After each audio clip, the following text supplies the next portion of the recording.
What's going on, everybody? Welcome back to the Contemporary Comrades podcast. We're excited to be back, man. These are crazy fucking times right now, but we're really excited to be back, man. We are on a new platform, so if you are watching this on YouTube, this is the first time that all three of us are on camera on our cast on fucking YouTube. So you know what I'm saying. Enjoy. Say what's up to everybody. Of course, it's your boy Heavy J, Big J leading us off. And also, shout out to everybody who's followed us from SoundCloud. If you have followed us from SoundCloud, we had over 11,000 listens on that platform. So we're moving to YouTube because SoundCloud, honestly, they didn't give us our contract. So we said, fuck them, and we're coming to YouTube. Or any paid sponsors. Exactly. We put the word out for a lot of dip-related products and got no money for it. So, yeah, that's a shame. Exactly. But hell, man, it's your boy Heavy J. To my bottom left, we have the creator, proprietor, the doer, the moster for the Half-Ass Podcast, Corn. What's up? Yo, what up? What's up? Corn. Yeah, great to be back here on Contemporary Comrades. I wish it was under different circumstances, but we were so eager to get on here because there's so much fuck shit going on right now. So Right. we got a good one for you guys tonight. And to my bottom right, we have none other than Adam. Clint's back. Yeah, Clint's back, everybody. He's over here in the other room. I'll call him over. Yeah, but I'm here too. What's going on, people? Welcome back to the Comrades. Glad you all decided to join us tonight. We got some serious stuff. So no smiles, none. I don't want to catch anybody laughing. I don't want to see even a single chuckle from anyone. So yeah, but hey, happy to be back, and we're gonna get into it. Hell yeah, man. So I guess I'll kick us off, man. So everybody knows what's going on with this whole George Floyd police murder situation, right?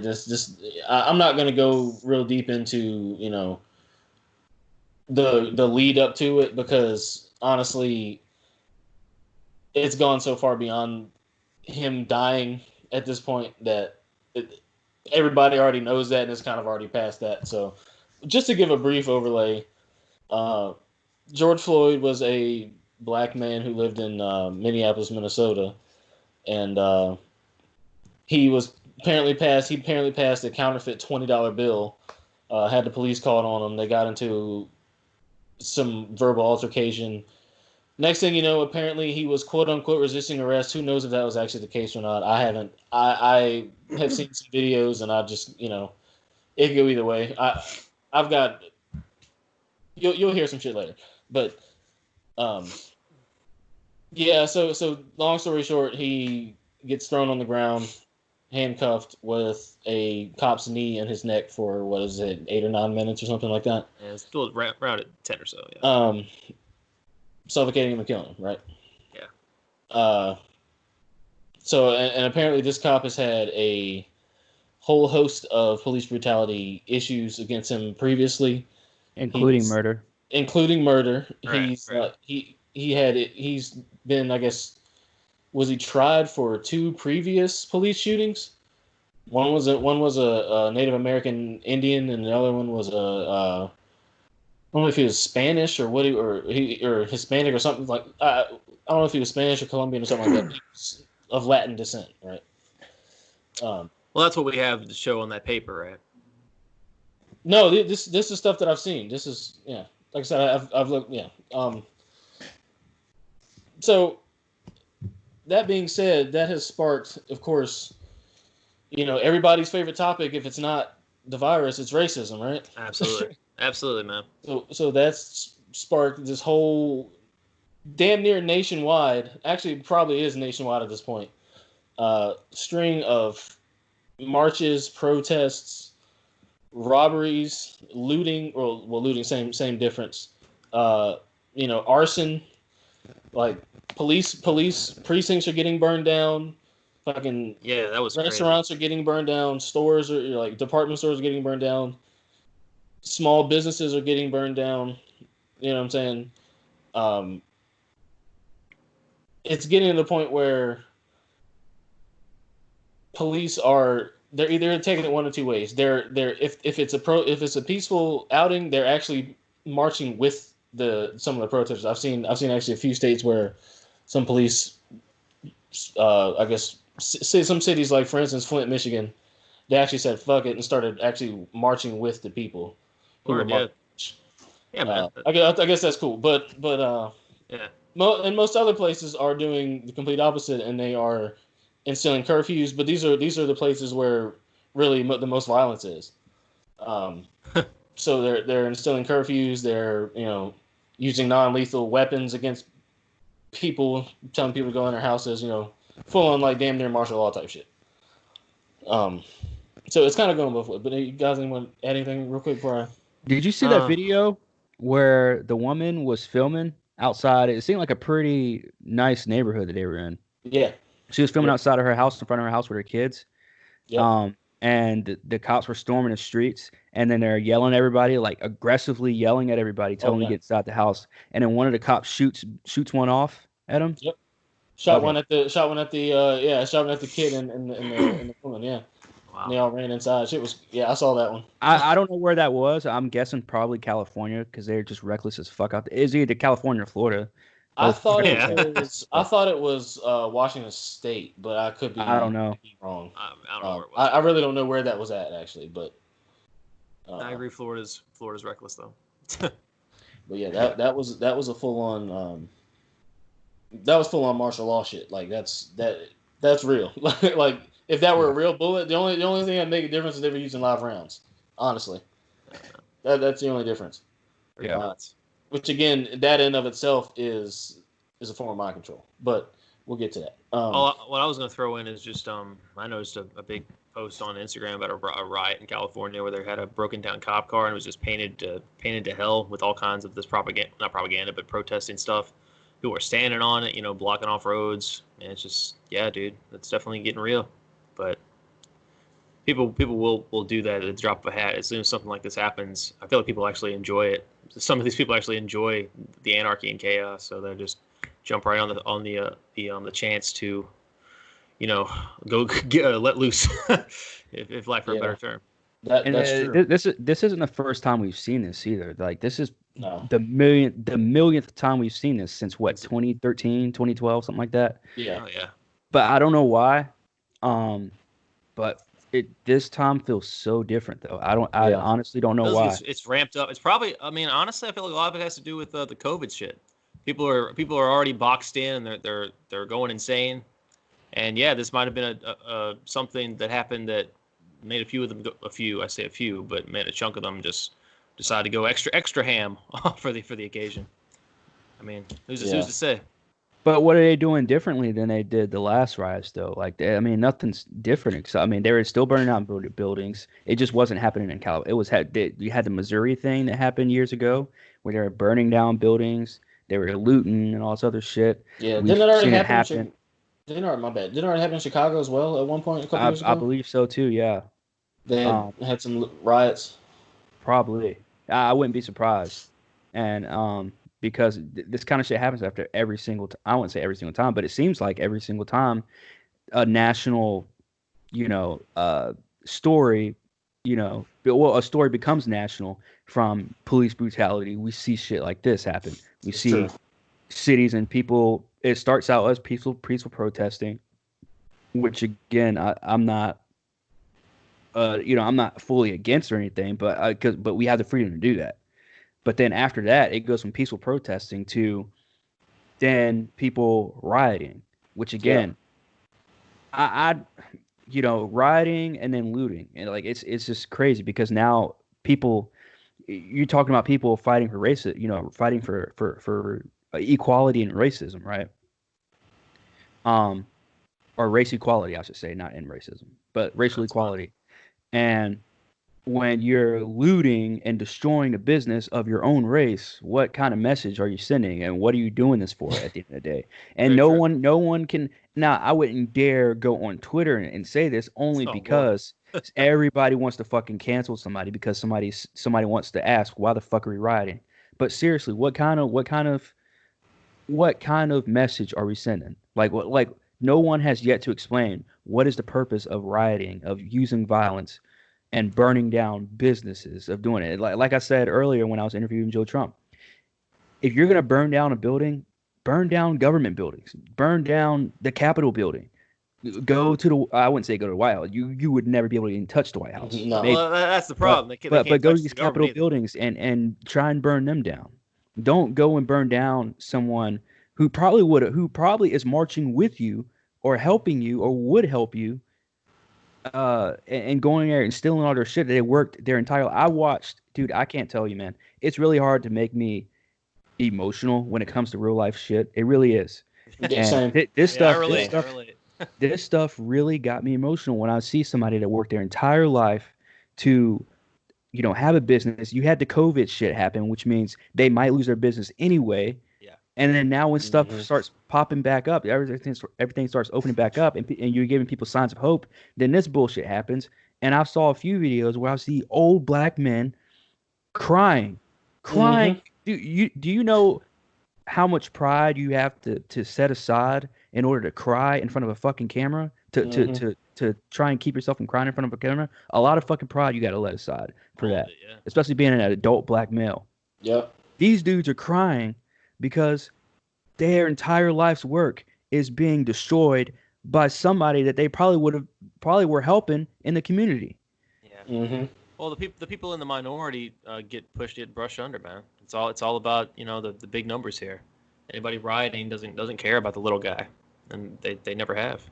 Ever shit like this pops off, man. Like if there's any kind of chaos whatsoever, if there's ever a negative thing that becomes so big that it consumes the masses, they don't care who they stomp on. It's all a part. Like what I always think of like the post nut clarity, right?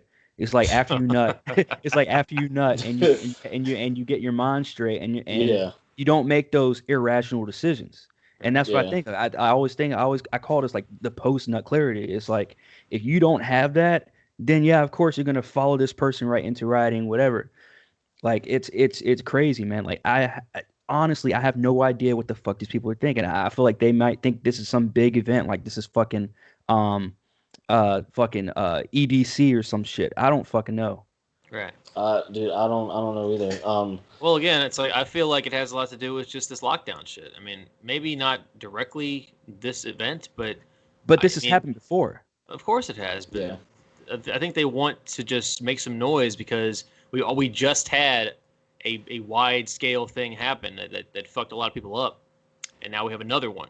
So if this keeps up, these will get worse because people start to think it's actually the end of the world. Like if things start escalating this much, this quick, if it goes beat after beat after beat, another crazy thing happens. Of course they're gonna grab the pitchforks. Like it's all just. Jaron, didn't you mention some kind of all part of the plan? Like I feel like that's what's going on. I mean, this is just like the things that are going on. I mean, again, it's like Warren said a few times. It's happened before, but I don't think it's necessarily happened to this scale, or maybe it even has happened to this scale. But like you said, man, something just feels different about this shit compared to all the other times that it's happened. Oh yeah, and even me not being involved, I feel it, and I haven't posted anything about this, haven't thrown any kind of a public word in, but even I just feel it like it's different. Yeah. Yeah, man. I mean, I don't have any social media to post anything, but so I haven't posted shit either, technically. But I haven't literally. I haven't posted. I mean, obviously, I'm not the kind of person that's going to post anything about it, anyways. I mean, I posted a little like cryptic message thing in my stories about it was a scene from Teen Titans from years ago where Stargirl, nerdy shit, Jaron. I'm sorry, just nerdy shit where. One of the characters was being discriminated against because of their kind, being an alien because of their kind, and so that was my little cryptic message. But it wasn't necessarily like, let's all, black stand. I'm just not that kind of person to post stuff like that. But I mean, and to get down to where all this shit rooted from with the George Floyd thing, where. The four officers involved in this thing, and only one only one got arrested. Yeah. And the other three were fired. And then on top of that, I mean, if you look at it this way, you had the four people involved in it, the four officers involved in this, bringing violence to the streets and rioting and taking away from other businesses that most likely will not be able to recover, especially the local ones. Good luck trying to recover from that shit. Oh yeah. And good luck being a black business owner trying to get insurance or trying to get your shit back from trying to get help from the government for that.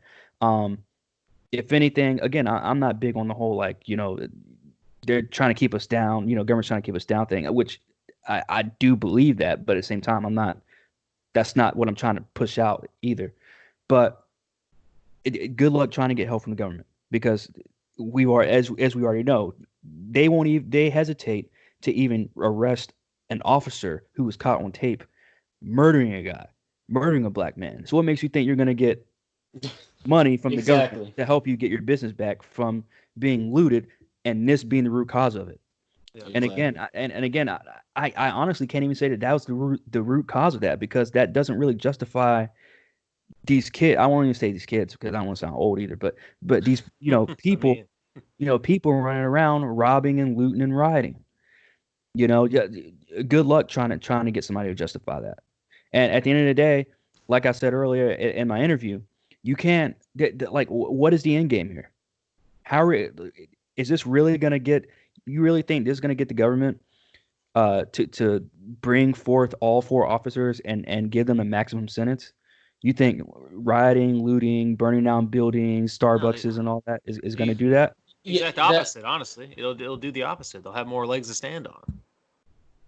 Yeah, that's to defend them. Yeah, that's one thing I've always thought was there's no clear and defined we're doing this until we get this. It's just we're doing this, but just because.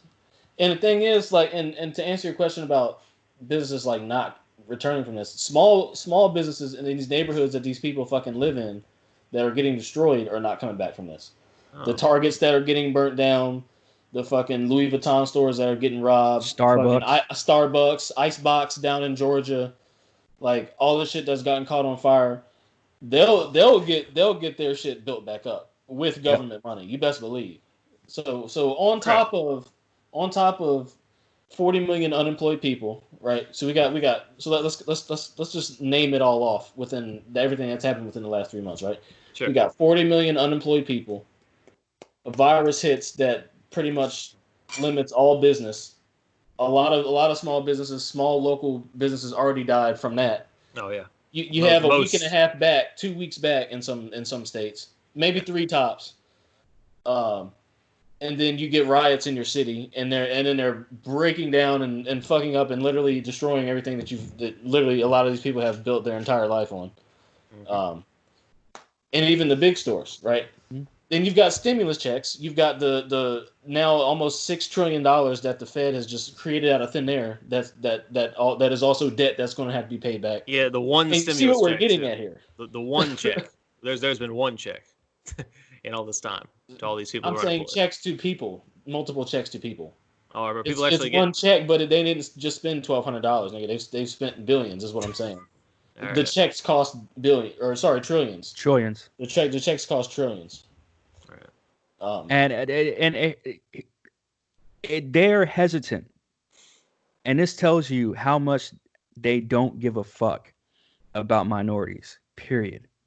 And they don't give a fuck about their own justice system that they fucking built. They're not even playing by their own fucking rules. That's the funny thing. Yeah.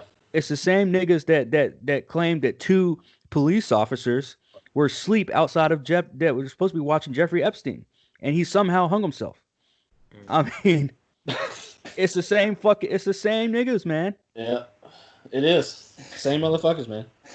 So I found, so I was doing some research on kind of just some things about this. And I came across an interesting document, and not just an interesting document, a part of an interesting document. So we all know that them niggas that Corn was just referring to is you can call them the powers that be or powers that should not be. You can call them the elites. You can call them the Illuminati. You can call them whatever the fuck you want to call them. Although the Illuminati is actually something completely different, but you can call them all that shit, right? Pigs. We've all heard one name. We've all heard one fucking name, right? Corn sounded so like low key passionate about that. Like he was just like pigs, like a grimace. Like I saw a snarl on his lip. So we've all heard at least one name, right? Mm-hmm. Rockefellers. I guarantee you've heard of that. Rockefeller in the line Rothschilds. Right? Yeah, like Rev said. Now, the Rockefellers are one of the oldest bloodlines in America. Mm-hmm. One of the oldest ruling bloodlines in America. I'm not going to get into the background of Rockefellers. You can do that research. There's a whole lot of shit that they do out in the open that's odd, questionable, whatever. Right. So, long story short, the Rockefeller Foundation, which is their new incarnation of how they basically get their influence spread throughout, influential medias such as influential things such as media, government, science, etc. Right. So they published this document in 2010. It's called "The Scenarios for the Future of Technology and International Development."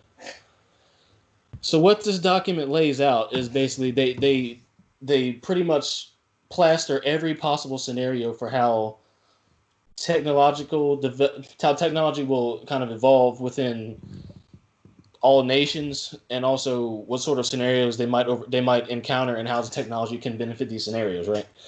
So one of the scenarios, is called lockstep.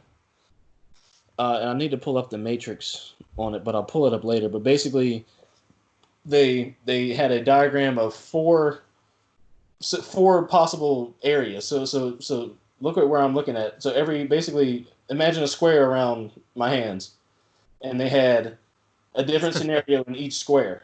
So they had 4 different scenarios in each square, and each axis was the y-axis was like political and economical alignment, and the y-axis was like, or the x-axis was something different. I can't remember right off the top of my head. I gotta pull up the matrix, like I said. But within those space and within those, the more something was one way and this way, and it went from like, I guess, stronger to weaker. Mm-hmm. So the weakest point was like dead center in the square, right? And the stronger something was in one area, and the stronger it was in this area, it would be in this column, right? Mm-hmm. So they had four different columns. This one in particular is called lockstep, and that is high political and socioeconomic alignment and high wherever the fuck the x-axis was. I can't remember. But anyway, I'll read off a couple little snippets that I found interesting.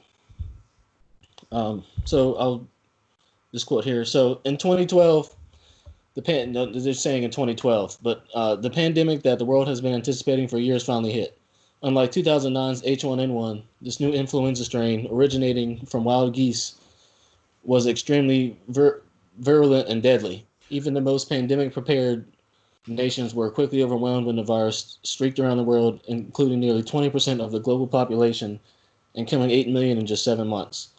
Then it continued. So this is the Schwartz scenario out of this document. And I will link the PDF. I have the full PDF. I will link it in the description. So make sure y'all read this. The pandemic has, and so then the scenario gets interesting. The pandemic also had a deadly effect on economies. International mobility of both people and goods screeched to a halt, which we're seeing. Debilitating industries like tourism and breaking global supply chains. Even locally, normally bustling shops and office buildings sat empty for months, devoid of both employees and customers. Does that sound familiar? Mm-hmm. A little bit. During the pandemic, national leaders around the world flexed their authority and imposed airtight rules and restrictions, from the mandatory wearing of face masks to body temperature checks at the entries to communal spaces like train stations and supermarkets. Wow. Even after the pandemic faded, this more authoritarian control and oversight of citizens and their activities stuck and even intensified in order to protect themselves from the spread of increasingly global problems, from pandemics and transnational terrorism to environmental crises, rising poverty, and racial and economic inadequacies. Leaders around the world took a firmer grip on power. That's just a little bit of it. So that sounds exactly like what the fuck's happening right now, right? This was written in 2010. It gets even deeper. They go into technology. I'll read a little bit. I took down a few notes, but basically, they laid out some technologies they might be using, which are scanners using advanced functional magnetic resonance imaging. So basically, it's like this advanced MRI. That'll become the norm, and it'll be able to assess and detect abnormal behavior that may indicate "quote unquote" antisocial intent. Yep. So this is something that's possibly going to be coming out of all this scenario, out of everything that's going on right now. We can go ahead and say definitely. Yeah, you're right. Yeah. New diagnostics are developed to detect communicable diseases. The application of health screening also changes. Screening becomes a prerequisite for release from a hospital or prison. Lower bandwidth, sophisticated communication systems for populations will see restricted travel. So basically, hold on. There's one more. Hold on. One more thing. So basically, the technology innovation. So basically, it's stifled innovation. Yeah. And a broader socio and economical, political and socio-economical alignment. So basically, the more that politics and social ethics align, the less amount of innovation you get in a society, is what they're saying. Yeah. So this lockstep is the point in which we are now, where innovation is going to. This is the scenario that they're saying is basically innovation is going to come to a halt. Yeah. And political and socioeconomic alignment is going to increase, which is giving us the scenario that they're predicting. And this are basically just plans for what if this scenario happens. Yeah. They already know what's going to be coming out of the scenario. And you just said innovation goes away, Corn. You just mentioned small businesses going under. It's just another excuse for corporations and the government to just take a tighter hold and say bye to the risk takers and the innovators, the creative types. Fuck all that. Apparently, yeah. Y'all know how much these big businesses got with the stimulus, with their little stimulus checks too, right? Yeah. Boeing got what, $9 billion just themselves. Wow. The airline industry, the cruise ship industry got bailed out, which nobody talks about. Let me read one more part. So technological innovation in lockstep is largely driven by government in this scenario, and focus on issues of national security and health and safety. We're swimming our way towards that right, nice and fast. Most technological improvements are created by and for developed countries, shaped by governments' dual desire to control and to monitor their citizens. In states with poor governance, large-scale projects that fail to progress abound. So they're saying that in this scenario, this is what's going to happen, and you can take this for purely. This is basically their research and their scenario laying out and how they make their plans for how they're going to basically engineer society for the future, right? This is one scenario. Everything that we've seen in 2020 alone, well, you could even actually say 2020, we'll even say 2015 to 2020, has been leading us towards this. Really since Obama fucking dropped the Patriot Act. Well, no, actually not Obama. Didn't drop the Patriot Act. Bush did the Patriot Act, but I was thinking of the National Defense Authorization Act in 2012. That kicked off a lot more of this shit. So the NDAA Act. But gotcha.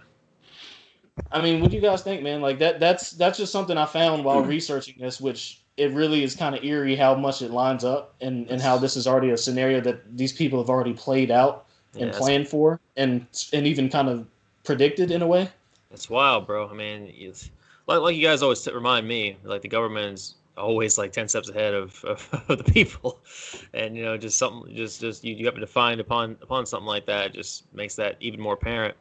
Oh, that's wild. And then that was 10 years ago, you said? Yeah, it was published in 2010. Like I said, I found the full PDF. I'll post it I'll put it in the description. Yeah, bro. I mean, Yeah. that's definitely good. I'll have to read that myself because that's crazy. Like the fact that these things are getting worse and worse here, and now the stuff that they planned for is coming true. It almost feels a little too perfect for them, you know. But Yeah. who's to say? You know, it's just. And you mentioned it getting worse now than it was before. Yeah. I'm still going to stand by the whole the COVID thing being a part of that. But who's to say where that didn't really originate from? Like, you know, we're told it was China.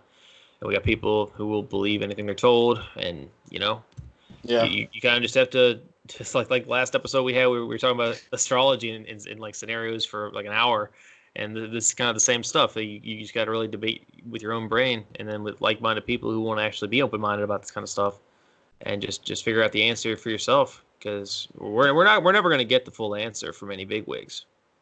That's true. Now, when you brought up astrology, I just want to say a real quick thing.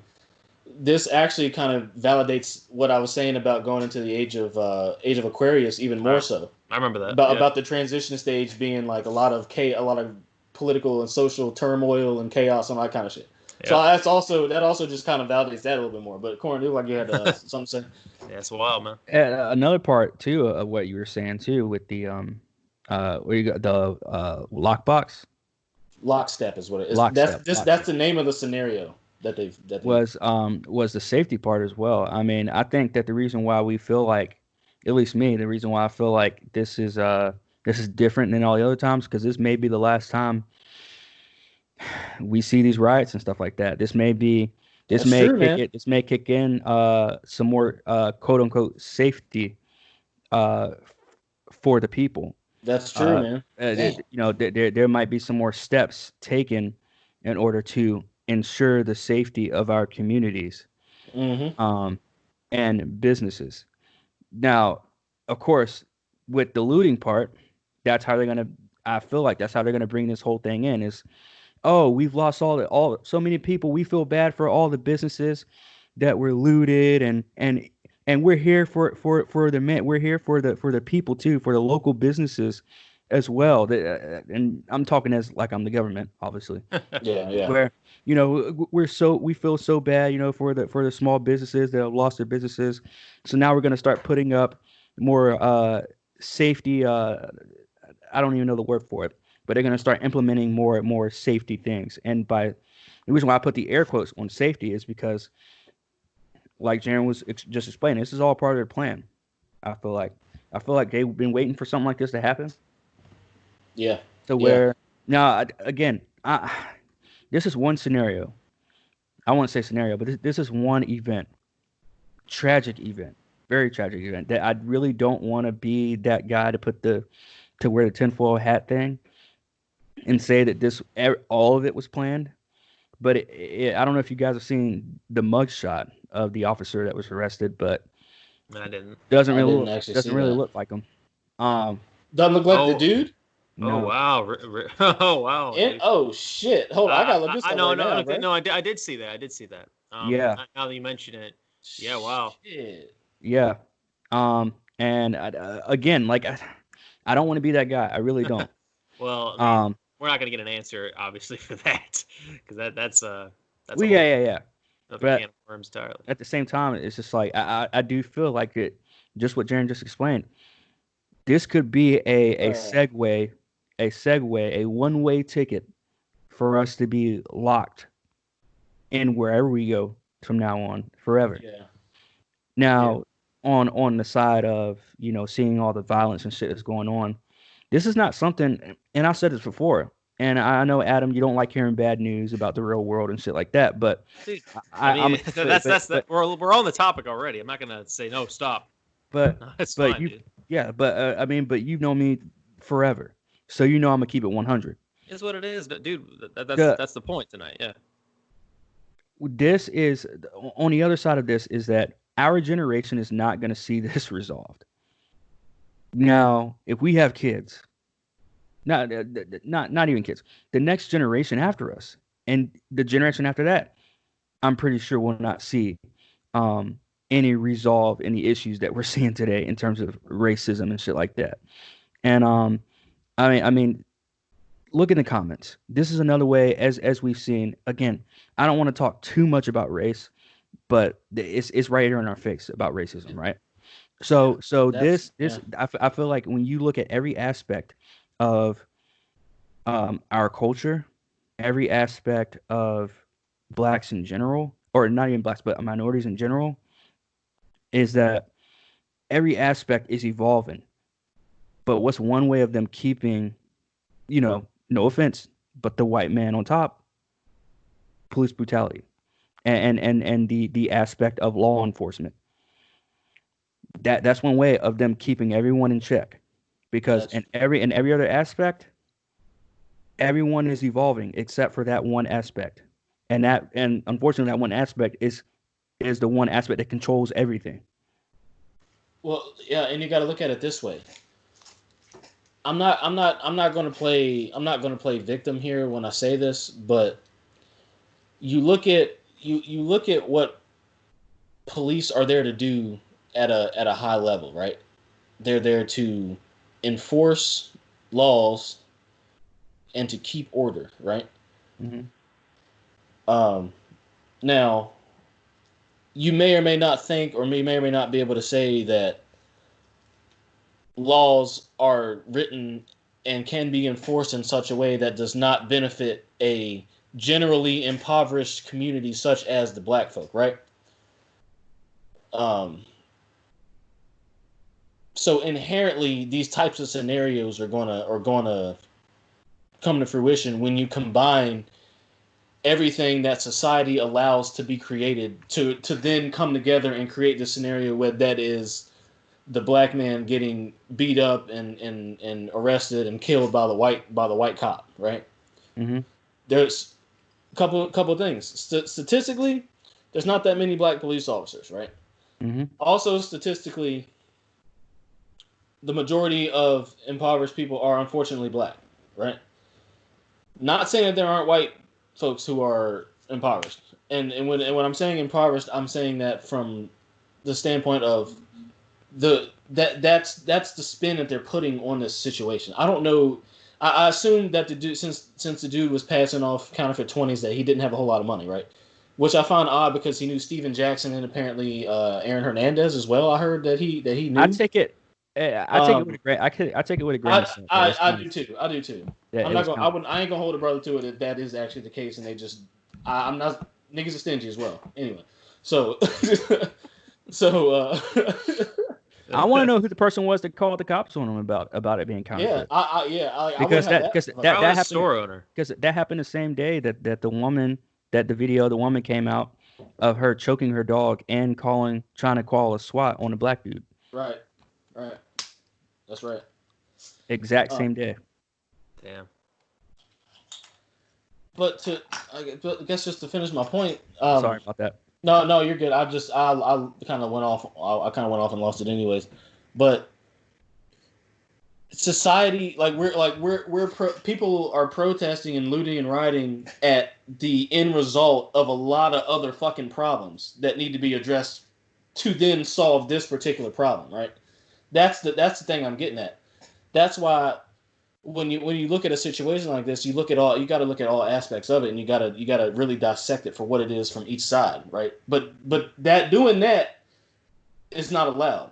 You can't do that shit. You got to look at the end result and say, oh well he fucking choked him to death, and he shouldn't have done it because he's a racist white cop, and all cops are racist and white, No. and All what I'm cops are and white. it is just not Yeah. it's just not that, like, and that's the thing, that whole issue of people not looking at the other side of shit is what's plaguing really our entire existence right now as fucking Americans. Yeah, for sure. For sure. And it's not, and not only is it not encouraged, it's actually frowned upon, Hmm.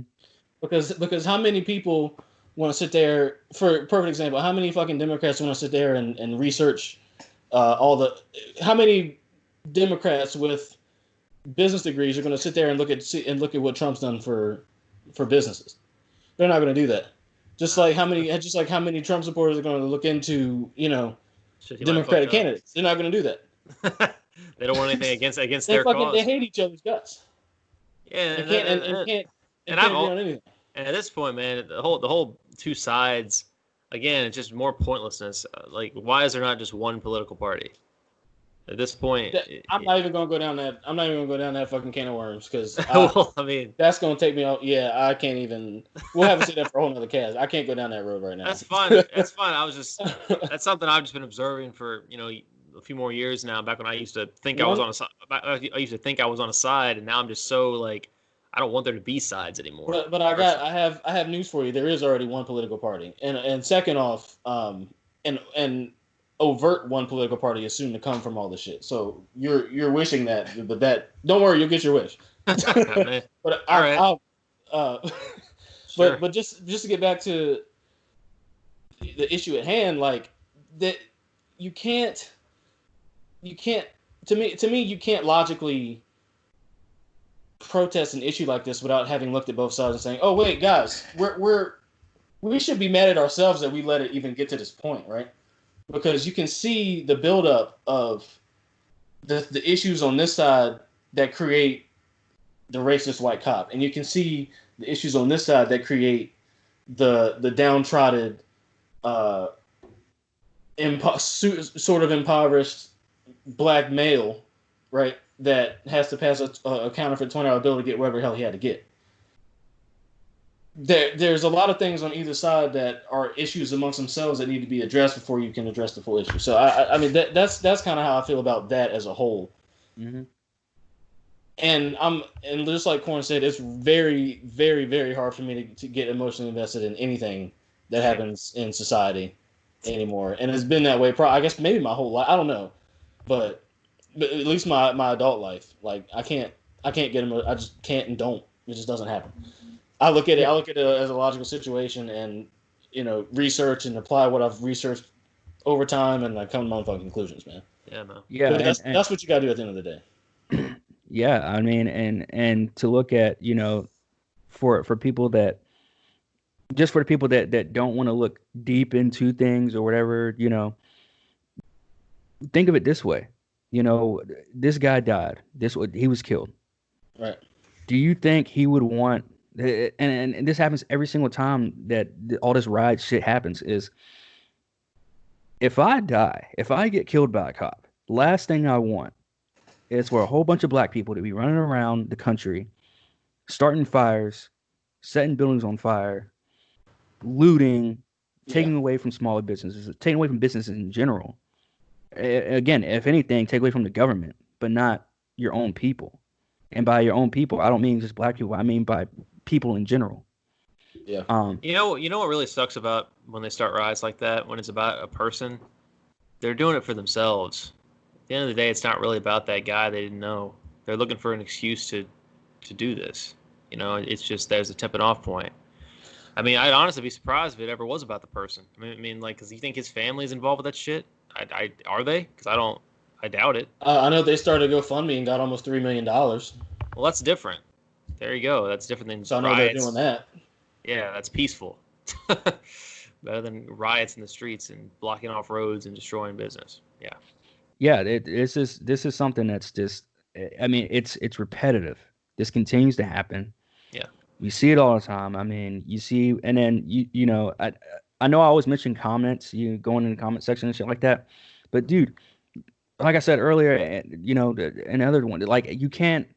This is something that is never going to be resolved the way we're going about it. It's never going to be resolved ever, because you got people trying to bring this to justice. Then you have people. I'm on fucking Instagram, and people going under random people's ass pages, typing in Black Lives Matter and typing in, why aren't you posting about so and so? Blah blah. You're posting, but like, dude, like, not everybody needs to say something about. And I'm not saying that they shouldn't say anything about it, but we don't need to hear from fucking Madden, the fucking Madden account, the NFL Madden account, about about this shit. Like who the fuck are you? Right, or GameStop. Yeah. like something it's fucking it's everywhere. Like it's again, you're starting to see celebrities go out and do these protests a lot more. I mean, they've always been doing it, but you've seen a lot more celebrities going out and Nick Cannon went out. Nick Cannon was actually out on the streets with some folks. And John Cusack got assaulted last night by cops. Oh, really? John Cusack from Hot Tub Time Machine. Yeah, I was about to say it's the only thing I know him from. Shit. Now he's been in actually quite a few movies. I know. Yeah. He's like an older movie. Yeah, actor. he's an OG. Yeah. I didn't know much about his stuff. He's a great actor. Don't get me wrong.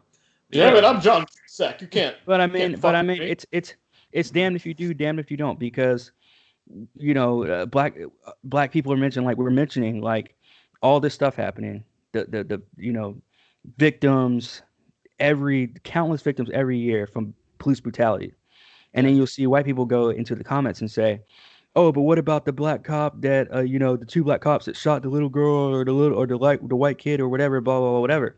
And it's always this what if, but then as soon as that happens, and then they're like, oh, we should take them out back and shoot them and blah blah blah. We should kill these two black cops that did this, blah blah whatever. And then as soon as black people say something about somebody being killed by police, then it's, oh, you're playing victim and blah blah blah blah. And it's again, it's always these what ifs, and we're never gonna resolve anything that way. No. And again, like Jeremy was saying, this is part of the plan. This is a bigger, to us, we are so focused on one thing at a time. We're like a 6-year-old child where you have to be focused on one thing at a time. Yep. But they're planning this grand scheme of shit that is way beyond our reach, because everybody's focused on the riots, everybody's focused on this, doing that. People are focused on COVID. Yep. And then the government's planning safety. They're planning these safety precautions as we speak. I guarantee you they are. I guarantee you they're doing these safety precautions right now. Oh, they already have them. They're just waiting to roll them out. Mm-hmm. Shit's already been sitting there ready for who the fuck knows how long. I'm talking about bars on windows at if you're used to going to Walmart, now there are going to be more detectors at Walmart. There's going to be more searches, random ass searches going around. Yeah. Which personally makes me not want to even go shop in person anymore. Because like just the other day, I was gonna just go get something small at Best Buy. I see a line outside, people checking. I'm like, nah, I'm going home. Like I don't want to deal. I don't want to deal with that shit. I'd rather just use Amazon. It's not necessarily a bad thing, but it kind of is, because it's still pushing the anti-social agenda. Yep. And we've talked about this in previous casts. We've actually talked about a couple of these outcomes and scenarios separately in other casts. Mm-hmm. One being protesting, two being the anti-social movement. Yeah. And how and what's coming out of that? Like it's like, another one being technology. Another one being technology. So we did. Yep. So true. All part of the plan, right? Yeah. It's crazy of what they're trying to do to us, and we're just again. Honestly, I don't have all the answers. I mean, we do this podcast because we want to get our opinions out there, and we think we want to let people know, hey. We don't definitely know such and such is going to happen, but if you go back and listen to our cast, which Jaren is working diligently to getting our episodes on YouTube, they're coming up here, man. And they're working on it. And so if you go back and listen to those casts, they're still there on SoundCloud. Go back and listen to those, and you guys, the proof is in the pudding. I guarantee you, 70% of the shit that we have spewed out in year and a half that we've had this podcast, has already come to fruition. Yeah, has it not? Oh, easy. A good chunk, yeah. One time in particular, I can't remember what the topic was. I think it was COVID and canceling sports a few months ago. Korn fucking said, I guarantee you, I can't remember your exact words, but basically along the lines of, like, I pretty much guarantee you that they'll be canceling, like, sports and shit because of this. The very next day, the NBA was canceled. And as well as I literally said, it's going to take for a celebrity to catch this shit. Yeah, that too. And then the very next day, Tom Hanks comes out and says, that too. I have COVID. Yeah, Ham Tanks. I remember that. Yep. And then someone else got it too. Idris Elba. Is that who it was? Yeah, there's been a few celebrities who got it now, I guess. But yeah. UK's Uncle Phil. I'm done. Yeah. Or you can say UK's Will Smith. I'm sorry. I was about to literally say that. I was about to say more like UK's Will Smith. UK's Will Smith. I'm sorry. He's definitely the main character, not the side character.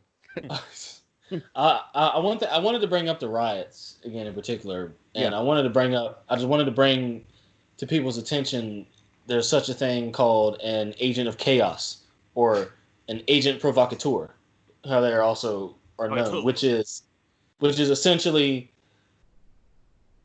agents of some faction sort. I don't know if it's CIA, FBI, or whatever. It could be just a paid somebody from another country or another area, basically to further drive home the basically the fruits of the powers that should not be's, or the powers that be's, whatever you want to call them, labor. You know what I'm saying? Mm-hmm. These people are essentially, if you want to say employed, but they're encouraged to go to these functions and create more havoc, to incite more hysteria amongst the people who are already there. And I guarantee you, people are sheep, because people follow the leader. So if enough people are doing one thing, everybody else will do that one thing, and everybody fucking knows that. No more shepherds, just sheep. So if you get enough of these agents of chaos, well, no, they're still shepherds, aren't they? As I call them, yeah, or agent provocateurs. You get enough of these people to go and start bashing windows and looting stores and burning down fucking Targets and all this other stuff. The people who might not have even thought to do that or have even wanted to go that far are automatically going to be going to do it. Yeah, man. And Korn interviewed Joe Trump. Shout out Joe Trump and shout out RevX Content. And I had been screaming this since the first riot, right? The first fucking 20 words Joe Trump says is basically, the vibe was off. It seemed like people were there for the wrong reasons. I don't know if they were agents or what. That's exactly what the fuck he said. And he said it was definitely planned. He said it was definitely planned. And he went to the LA riots last night. No, Sacramento. Oh, he's in Sacramento. He went to the Sacramento riots, and this was Saturday, May the 30th. We're recording this on Sunday, on May 31st. But, dude, I mean, again, I don't want you people to come to your own conclusions on this. We're dropping the shit that I guarantee you ain't nobody else fucking saying on this space. No, right now. Nobody else is saying shit. I listened to multiple podcasts about the situation, and no one is saying the shit we're saying. Well, Jaron, you lost me at you people, so I'm gonna have to unsubscribe. I'm gonna have to delete myself from this platform. Anyways, Jaron canceled. Specifically him. Specifically Jaron. I'm sure I'd get canceled anyway if I got popular enough, man. My opinions aren't. We don't want you here. Accepted socially, if you will. So, but hey. Has anybody spoken one lie? I don't think I've heard one fucking lie. Hey man, you're thinking too much. That's the problem. that's the problem here. That's the problem. Y'all are thinking too much. You need to just get back to work. and you know what? That's the thing too, is that a lot of people don't think the way we do and don't even want to try to, because even then, like, even looking at all this shit going on, like, I want to dismiss the fact. Like, I want to, I can't, but I want to dismiss the fact that there is a bigger plan to this shit, because I do want to, I mean, yeah, I do still, feel terrible about what happened, obviously, but it's weird how as soon as this shit happens, you see even Republicans, and again, I don't put too much stock in the whole political shit, but you see Republicans, you see the whitest of whites come out and air their grievances about the situation that happened with this guy. But then right after this shit happens, and then everybody comes out and does the protest, and then goes into the rioting, then everybody wants to switch back to their collective sides and want to start. Yes, exactly. And you just pointed out to me, I think you just pointed out the fucking difference between these protests and others. It's the fact that people in power are coming out, and famous people are coming out, and they're airing their grievances more than they ever have for any other of these situations. Same with fucking COVID. With the celebrities getting COVID and the sports club stopping, it's the same shit. It's the people on the side who aren't typically for this type of shit coming out and airing their grievances. It's all kinds of celebrities who never even speak on this shit coming out and airing their grievances, right? Yeah. That I think is the difference, and that I think is what makes it hit home for more people, and is what's really driving this research that I'm saying that I'm pulling up. And this is just one fucking piece of research. I got a lot more. It'd be a fucking 8-hour podcast if we brought up everything, but. I think that's the X factor, bro. I really do. I think it's the types of people who are coming out and acknowledging this shit. Combined with what Adam said, which was just COVID and everybody kind of being under this state of duress anyway for this entire year. Like, yeah, man. It's been one thing after the other. Like they're really, really hammering people's fucking psyches right now, like hardcore. Exactly, the psyche thing. That definitely played a hand in this. It had to. For all this time of this shit, and then just when things are starting to open back up, this happens. A little too convenient. Yeah, and I mean, and you go back to, a few episodes ago when James and I were talking about this stuff, and James was literally saying, he's like, this is like people are going to go back. They're going to go back years from now, 20 years from now, and look in our history books and see like, holy shit, 2020 is going to stand out. Oh, yeah. Damn, I didn't even think about that. Yep. 2020 is going to be the year, like, of all the crazy fuck shit that's happened years prior, it's going to be 2001 and 2020 are going to stand out. Yeah. And honestly, I did not want to live to see this shit. I really didn't want to. Well, I didn't want anything to ever top. I'm not saying this tops 9/11, but I didn't want to see anything come close to it ever again. But I mean, you really can't avoid it. I mean, except this time it's not international terrorists. It's terrorists right here. It's people. Yeah. And again, I'm not saying that these people are terrorists. I'm just saying like the group controlling everything, terrorism. Like all this inciting and just like what Jaren was saying and what Joe Trump was saying earlier in the interview was that it seemed like it was planned. Like even what Jaren was saying was that all it takes is that one person and everybody follows, right? Joe Trump, he gave a great example that this big white dude walked up, he ran up and kicked a window out of a police car, and then everybody else runs after that guy. Yeah, not after him, but like everybody after that, everybody runs after and does the same thing. He starts doing all this other shit.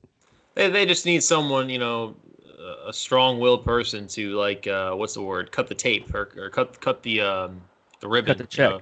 Cut the check. Yeah, as our good buddy would say. Great song. Great song. Yeah, dude. They're just looking for that leader, like because like you said, sheep. So sheeps need a shepherd. Sheep, plural. Need a shepherd. So that's all they're waiting for. And that's where you get Agents of Chaos, right? So and I'm not saying that every situation has had that, but there are some clearer situations that you can even look back to other things of this nature, other protests, other sort of population oriented kind of ordeals like a protest and a riot where these things have happened, and these agent provocateurs, or some people like to say crisis actors as well. I think they're a little bit different, but things like that, you see the same faces in like 3 or 4 different random scenarios and all this kind of shit. Like you can look all that shit up all day and research all that, but come to a conclusion. And it's crazy because again, like I try not to bring this stuff up, but it's just like, yeah, the memes are somewhat funny about people stealing from these places, and then they show up and they're wearing these nice ass shoes that they stole, jewelry that they stole from these places. It's funny, but at the same time, it's not. No, and it's just like, and again, like it kind of hits home with me because I'm like, man, like as much as I have my opinions about how I grew up and stuff like that, but I'm kind of glad the way I grew up and the way I was raised, because I wasn't raised to go outside the house and act a fool. Like I wasn't walking outside. I wasn't walking outside the house in my pants sag. My mom would not let me and my brother do that shit. For sure. So it's just like when you see shit like that happening and people running out there grabbing all this shit, breaking into these stores, taking the jewelry and taking shoes and then showing it off on Instagram and shit like that.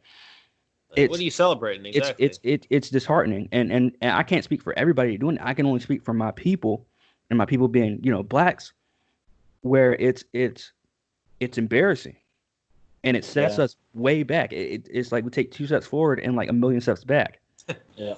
Well, that's anybody stealing, bro. Like, that's one of the most unattractive things an adult can do. It's a shitty thing for a kid to do.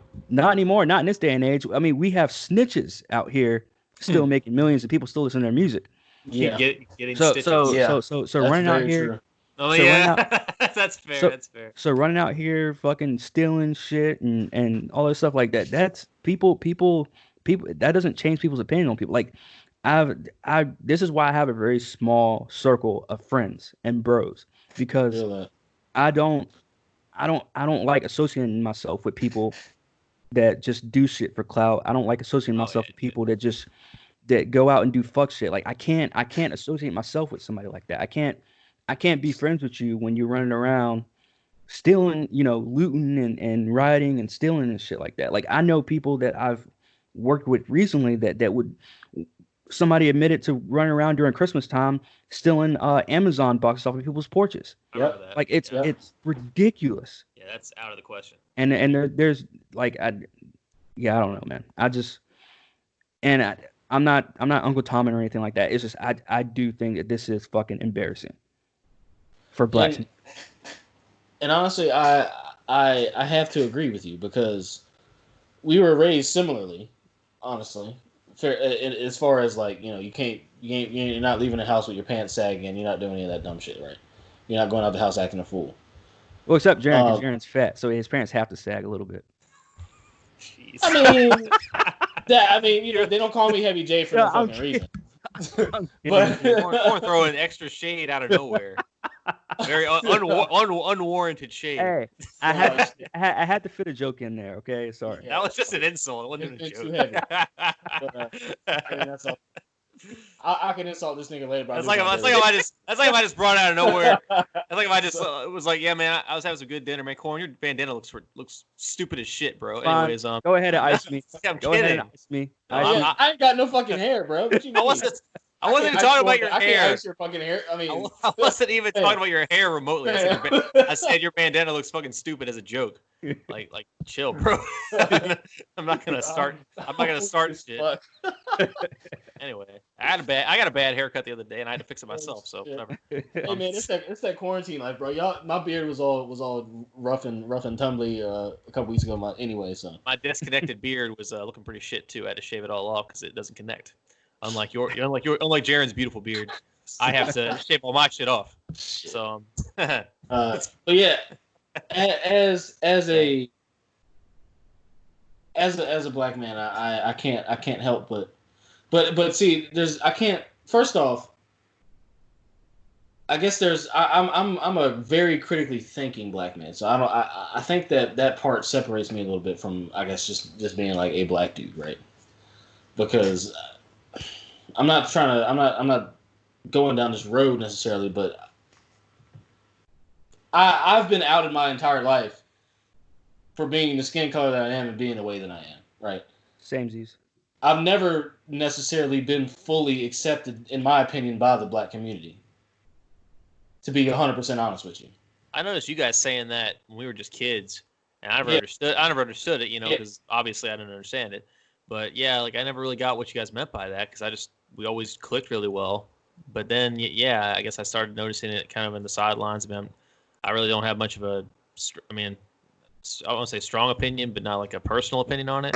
But then I do notice the stereotypical way people think black people are supposed to act, and maybe you guys just went against the grain and just even black people think that black people are supposed to act this way. This is the thing. This is how deep it goes. Yeah. Right.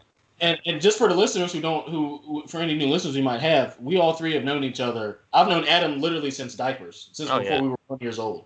Yeah. And Corn I've known since we were 6. Mm-hmm. It's 6 years old. So we've all known each other at minimum 20 plus 20. I've known Corn since middle school. Yeah. So yeah. Well, actually, Dixon, because I went to Dixon those last 2 years. But yeah, that's right. I don't think I ever met you at Dixon. Right. Yeah, maybe we did. But a long fucking time. Anyway, so and us saying that is nothing new. We've been saying that our entire lives. because it's been the case our entire lives. So maybe our opinion is a little bit jaded because we were never really accepted. Like I can't tell you how many times I've been called white, or you the whitest black dude I know, by white people and by black people. More so by black people. Mm-hmm. You the whitest black dude I know, man. But at the same people would find me cool as shit, which it's just the weirdest fucking thing to me. And I know Corn had the same experience. Like we were friends with fucking everybody, but we got shit from everybody. It made no fucking sense. So maybe our position was a little bit jaded, and maybe we actually, because of that, we want to think about things and more of a spaced apart, kind of introspective way about the shit, because we were never really accepted by this community that is outraged by this violence, right? Maybe we're jaded. I don't know. I'm not speaking for Corn, but to me, the research and what I see and how my experience has been as a black man, because yes, I might not have been accepted by the black community, but white folks still see me as a black dude. So I'm still under the same set of whatever the fuck, right? So I've still had a black experience. It might not be the black experience, but I still had a black experience. So same here. Putting all that together, I mean, you heard my opinions on it, really. So Corey, would you I 100% agree. Same. I wouldn't say exact same. Obviously not exact same experience, but yeah, same experience. Like, not being accepted by it. I still, my mom still had me in that black, for sure, small black community, for sure. In the small town we grew up in, but at the same time, like I still felt that distance, between me and the black community. And I think it's, like I don't know for sure, but I could definitely assume that it's because I didn't act the same way, didn't, wear the same stuff and do the same things that, what your quote unquote typical black person would do. And I think that helped groom me into the person I am today, because I knew at a young age I would never be accepted.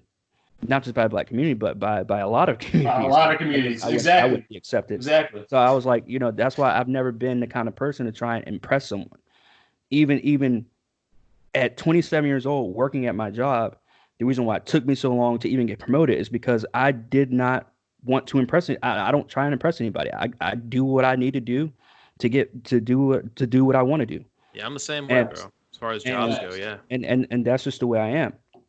And when you go back to where these people are out here rioting, they're out here looting and showing their shit off on Facebook and Instagram, blah, blah, blah, whatever, I sit there and I just like, at the same time, it's somewhat funny, but if you really think about it, it's not funny at all. It's setting everybody back, way back, because now they're putting labels. They've always been putting labels on us, but now they have another reason to put labels on us. Yep. I can definitely see your point. And I think last time a riot broke out, I'm not sure when it was. I'm pretty sure we covered it on this podcast. I think you might have said something similar. And yeah, it really does just make people start going back to stereotypes at the end of the day. Well, once all the current event shit, is done and people start forgetting, they're just going to go back to the stereotypes. Yeah. Yeah. Whatever progress may have been made post, civil rights era, that's out the window in my opinion. If it hasn't been bred out over generations of folks, then it's here to stay at this point, because we've regressed, in my opinion.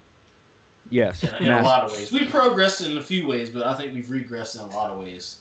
Massive. Not only just as like black people, but as like a society. I mean, there's shining stars here and there for sure. There's a lot of black folks that are in a lot of industries and shit where we've never been in before. But as a whole, man,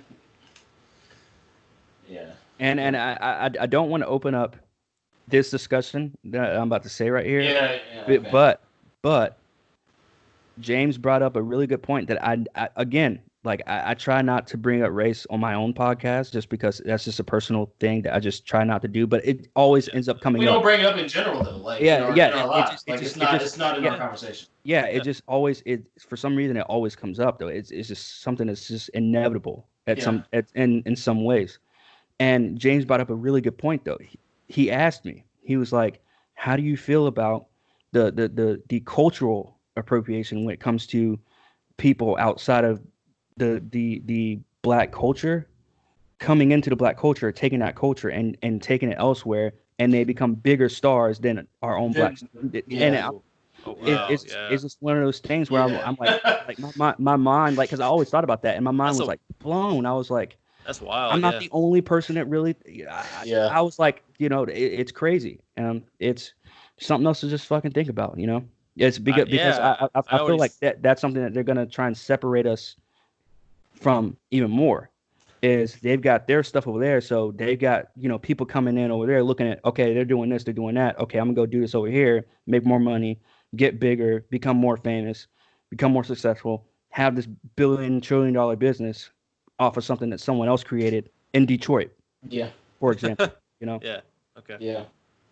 And that to me that particular thing is just fuel to the fire. Yeah. Like that just is further solidification for these folks that this is what it is for black people, really. And is the stereotypical version is that what we call, or not we, but the ghetto term? Is that where the term ghetto comes from? Is it from the stereotypical black perception? Is that where that word comes from? So I would like to know that personally. I don't think that's ghetto came from like location wise, but yeah. Because I've heard the term. It's turned into something completely different now, but because I've heard the term ghetto. The word ghetto came from like when somebody say like the 1920s, when people say like the ghettos of New York, it mean like the rundown ghettos of New York. It didn't really mean like anything in terms of color until like I want to say like 1973. Yeah, I was gonna say 80s or 90s. Yeah, that's the thing. That's as long as we've been alive. So that's all I've ever known is hearing that word, and it's been associated with race. So, and like you just said, others taking that into their own careers. We've seen numerous people do that shit, and get famous for it. Yeah. Yeah, dude, that's crazy. It's something. It's its own entity, man. It really is. Yeah. And again, this last thing I'll say about this rioting shit is just that like there's no reason for it, and it's not going to help us at all in the end game. It's not helping us at all to try and get any kind of justice done or anything like that. That's just like somebody. That's just like if my mom came to my room when I was 10 years old and say, "Hey, clean up your room," or you clean up your room, we might go get ice cream, and then I just run around and just throw everything on the floor and start throwing a temper tantrum and saying, "Where's my fucking ice cream?" That's not helping anything. Mm-hmm.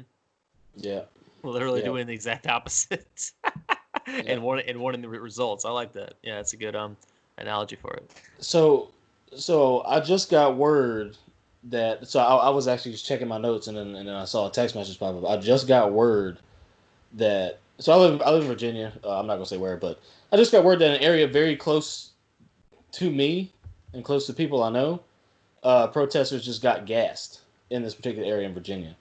Wow. And in a protest tonight, just here recently. What town was it? Fredericksburg. Protesters got gassed, as well as Manassas and hold on, and Warrenton as well. Jeez Louise. And I just got asked what my shit hit the fan plan was. So that just kind of caught me off guard a little bit. I was listening, and then I was closing my notes up for prepare for later on, and then I see this shit. Jared, and that shit caught me the fuck off guard. Like, but here's a question though. What would that mean with the shit hit the fan? Like what does someone mean when they say when shit hit the fan? Because it's if we're not out there doing it, what exactly? Yeah, my response is probably going to be like, I don't think this warrants this shit hit the fan yet. Well, Jared, you got a good plan. You talked about it in one of our COVID casts. I've got a slight plan, and I've got a bug out bag made just in case. Yeah. Like that's extreme last resort. Well, sounds like we're at it. It doesn't. Yet. We're not quite at that yet. No, but I mean, like you have a plan though, bro. So that's what I'm saying. Like you. Yeah, I have a plan. I'm not spilling all my beans on the podcast about what I'm gonna do when shit gets crazy around my way. I don't mean you personally. I just mean like you have an answer for that if you have to answer it. Because the only way I would institute shit hits, well, there's a few ways, but a very small few ways of shit hits the fan would be like a mass fucking like people storming, like I'm talking about like storming the Yeah, it's entire going to have to be something like entire yeah, cities and towns, and people yeah, literally just running through towns killing people.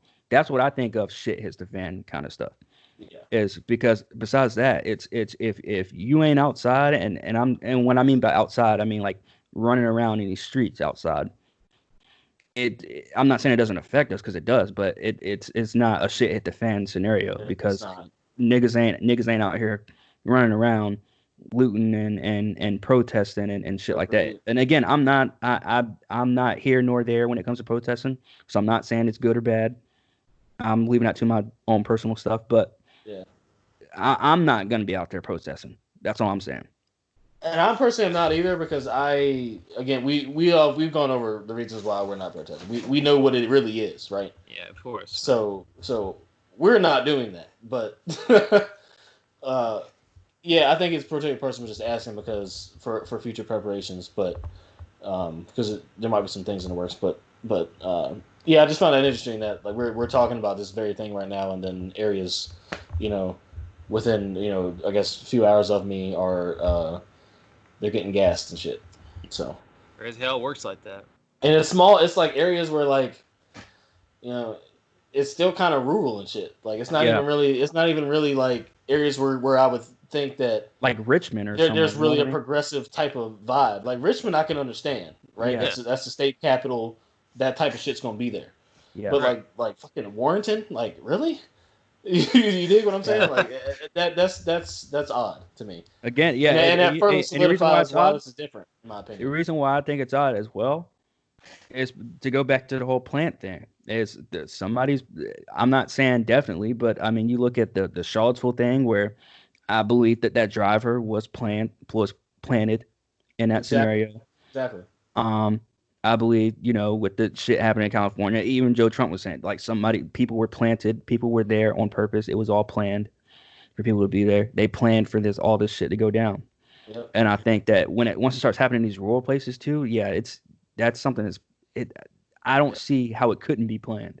Yep. I personally think that there is a Virginia conspiracy where this is completely off topic, but I personally think that Virginia has just recently sold out to basically allow this type of shit.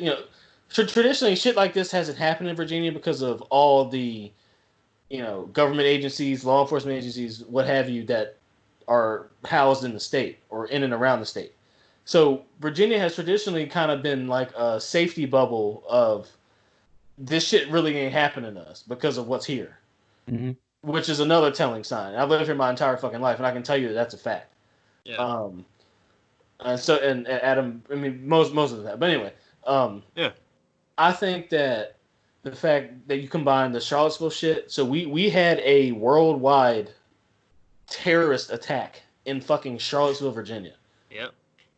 Like a world renowned terrorist attack. What happens after that? The university that is housed in that city that hasn't won any sports events or anything, hasn't won anything in dozens of years, wins national championships in 3 different sports. The immediate 2 years following. Then you get a Democratic governor elected in the state. He imposes gun laws that further restrict the famously loose gun laws that Virginia's had over the years. And then you get now you get these protests here that are now police are gassing protesters and shit. It was supposed to be a peaceful protest, and apparently they just got gassed out of nowhere. That's what I heard from people who know people who were there. Mm-hmm. Funny how all the cards fall just like that. Just naming that shit alone. There's other shit, but I think just naming that shit alone, I think Virginia has sold the fuck out, or shit's getting so bad where there's nowhere that's really protected from the shit. It's one or the other. But I just find it funny how in the past few years all this weird shit has gone down in Virginia that has never gone down in my entire life. So Yeah, and part of the DMV too. Virginia has always been the good old state when it yeah, comes to the DMV yeah, because Maryland has always acted out. yeah, DC obviously has always acted out since yeah. the beginning of time when it came to those two Yep, states or whatever DC is. And yep, then but Virginia has always stayed, quote unquote clean Right. until 26 or 2017. And yep. then now it's yeah, in terms of all the Commonwealth states, Virginia's always been the clean. I mean, you think of Pennsylvania, obviously Philly and all that Philly inside and of all that. Yeah, Pennsylvania has always been, crazy. yeah, But in terms of Right. Virginia's always been that one state that's always been kind of separated themselves, kind of like, you know what I mean? Like it's kind of like separated themselves from the other states, from the other yeah. Commonwealth states. But Yeah, now, man. not anymore. Well, like you said before, they're gonna make somebody take a side. Now we gotta. What was it? Is it the governor's problem? Who's making them take a side that the rest of the state just has to go along with, and that's why there's so much chaos going amongst the state now? Is that what's going on, Jared? Because you would know more than us now. Well, I mean, a lot of sheriff's offices in different counties are saying they're not enforcing the laws that the governor is yeah, there you go. is proposing. So There you I go. mean, that alone is going to create an issue, because again, what do the police do? We went over that earlier. So yeah. I get emails from that governor all the time, just like public broadcast emails about what he's doing. yeah, So yeah, it's wild, bro. Reckon it, Ralph. That's what he's doing. Yeah, All by design. That is funny. That meme fits. Yeah. Yeah, bro. But like, I don't ever remember getting emails from the governor ever. Like living in Virginia, 25 years of my life, never once getting emails from the governor about anything. So yeah, that's pretty. You're pushing pretty it hard, awesome. man. Yeah, obviously. It's a new era we're living in, folks. That's for sure. Absolutely. Any final words? A new error. I got a new error. We're living in ERROR. New error. Error 2020. Yeah. Instead Any of final words? 404. You guys want to close out on this topic with anything, man? I mean, I think you've. I've said all that I didn't say. Again, people keep your eyes open in this one because this is changing our basic human rights as we speak. Yeah. Keep your eyes open, your nose. And again, go and I mean I know we have another subject and stuff like that, but I do want to say I do encourage going back and listening to our older stuff because you will see shit that has already happened. I mean, from gun laws to COVID to video games. We talked about the agendas and movies and entertainment and film and all that and shows and stuff like that. Now it's in video games, and we talked about that before too. Sure, and everything is all this shit's happening. 2020 is I told you 2019 too, man. Yeah. I'm almost inclined to say it's its own fucking year now because it's that much different than 2019 already. It's its own year. It's earned that. We can call it error 2020. I like that. I think. Yeah. But 2019 too is still it's still because 2019 was some fuck shit too. If you think about it, so. 2019 was gearing everybody for 2020. We'll just say. Basically, yeah. Apparently. So then therefore, I mean, to me, 2019 too fits. But yeah. Anyways, so you guys been going this Joe Biden shit right now? Yeah, let's do it. We'll lighten the mood.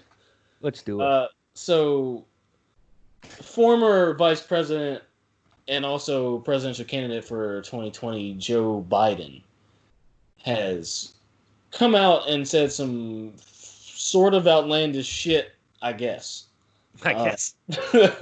So, on a black radio show, if you will, called The Breakfast Club, Power 105, 106.5, right?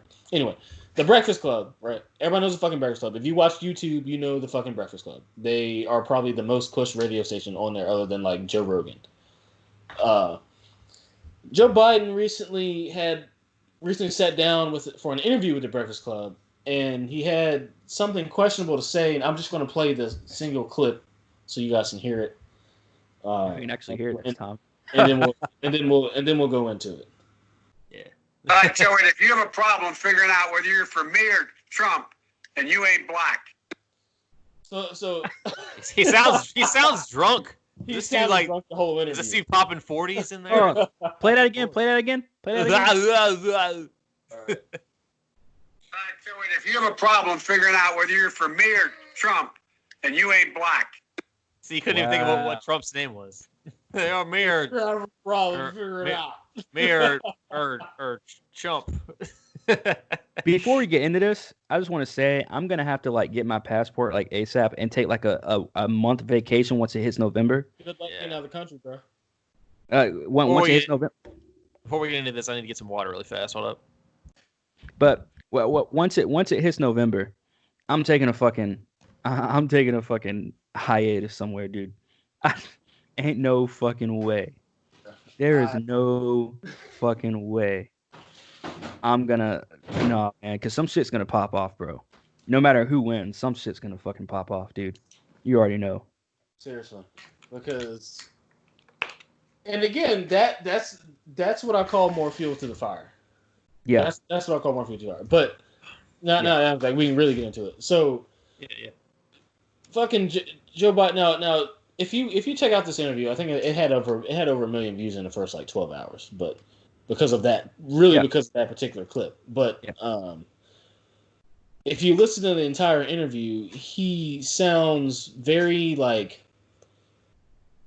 I know that black people were offended by his statements in the entire interview and how he was acting in the entire interview, because he basically was talking as if he had already had the black vote just solely being a Democrat. And that's really shown, even specifically in the Trump era, to not be the case. I've seen more black Republicans come out of the fucking woodworks than ever before in my entire life, during and a little bit before and during the Trump presidency. Mm-hmm. And that is also probably in part to the divide between the left and the right, and all that whole bullshit that we've kind of already went over a little bit earlier. But of course, and what Joe Biden said in particular, when he said the whole "you're not black if you don't this," like that, like it's funny, we were just fucking talking about that shit, because we heard that people saying shit like that were saying my entire life to folks like Corn out our entire fucking lives. My entire life. Oh, you don't do that? Oh, you ain't black. There you go. It's literally our entire fucking lives. It's another stereotype, man. Oh, you listen to this kind of music? Oh, you're not black. But yet, 15 years later, what's everybody doing? What's every black person doing now? Listen to fucking the same shit we was listening to. Yep. What's old becomes new again, though. And vice versa. And people saying shit that Joe Biden said will fuck you up as a kid. Yep.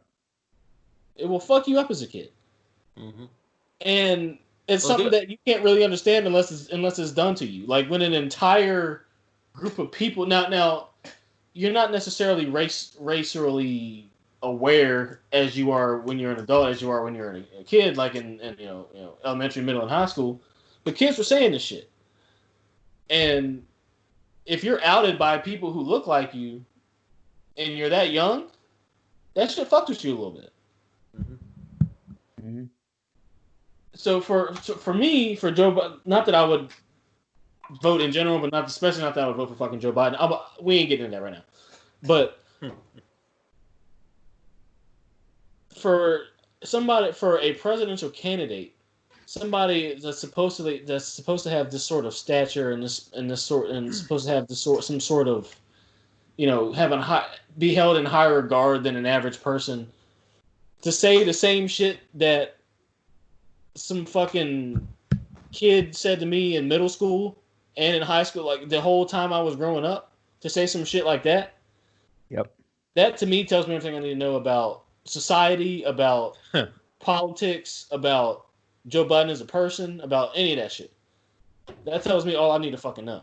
Yeah. I don't know, Corey, you want to go ahead? You say Joe Budden? Joe Biden. I I may have accidentally said Button. I don't know. You did. I was thinking we are on the person I think we're on, right? If I said Button, my bad. Shout out to Joe Yeah, Button. we ain't flaming Joe Button. I like Joe Button. Not at all. But Joe Button straight, but I have a huge problem with this. A huge problem with this. Because that's the reason why we're so fucking brainwashed now. Exactly. And it's because and this is why people have the pre-notion that every black person that is political is everyone thinks that they're Democrat. Yep. This right here is the main reason why. It's because you have, again, what he's white or black, whatever. He's saying if you don't vote for me and you're not black, then pretty much there's an issue. There's some kind of disconnect somewhere. And that can't be further from the truth. Cannot be further from the truth. Because, again, I'm not political. But you're only going to hear this on Contemporary Comrades, which I'm pretty sure I've said this before. But just to clarify, if I were to be political, I'm pretty sure I'd probably be Republican. But again, that's neither here nor there, because I would never be political ever. Ever. Yeah, I would never pick a side now more than ever. Maybe at Corn, maybe if this was like 2014 or 15, I might be like, maybe I'm Democrat. Not anymore, bro. No, dude. I don't even want to be involved with the political agenda. Until they're merged, until all they're one, as a great man once said, Optimus Prime. Yeah, dude. It really is just. It's gotten so nuts out there. But you're telling a certain demographic that they need to be this or they're not that. You know what I mean? This is terrible. And honestly, I didn't know this was really a real thing until Jaron brought this forth, until Jaron said something about it. Like, I had no idea that this is what Joe Biden said. I also didn't know that he was like the final, presidential candidate for the Democratic Party. This is terrible. This is really, really bad for us. Oh, he's not winning, bro. Like, no. He's not. I can tell you that. We knew ever since Trump got in that he was getting a second term, no matter what he did. but this is saying like just what Joe Biden said was that this is like if you're not black, if you don't vote for me, that's literally what Jerry and I have grown up with, is like, oh, you're not black because of this, you're not black because of that, because you do this, you listen to that, or you say this, or you don't talk this way, you talk that way, blah blah, whatever. I understand. And I understand that at the end of the day, what really defines a race besides color? Exactly. Well, some people are never going to see it, and he's an old dude, so he's got his old ways about him, and that's just something that even I had to accept. Granted, I didn't have much prejudice, of course, being white, but yeah. Well, then again, growing up where we did, we had the whole redneck stigmatism apparently going on in our neck of the woods, where a lot of white guys, even to this day, don't like me because I think they can tell that I grew up Southern and I'm not redneck. Like, I don't know if I told you guys this, but when I was in Ohio for those 2 months, I met this guy at work, and he just didn't like me. After I told him where I was from, I could just tell his demeanor changed, and it's like, because this guy was really Southern, and like I didn't try to talk like a redneck or a deep Southern accent, and I feel like a lot of people notice, and it's like they just are already like, well, you ain't a real white boy, you know what I'm saying? Yeah, because because when I was a kid, or growing up, like there was, I earned the respect of other black people that I grew up with, and black guys and girls I grew up with, because of I showed them, like, I don't test me.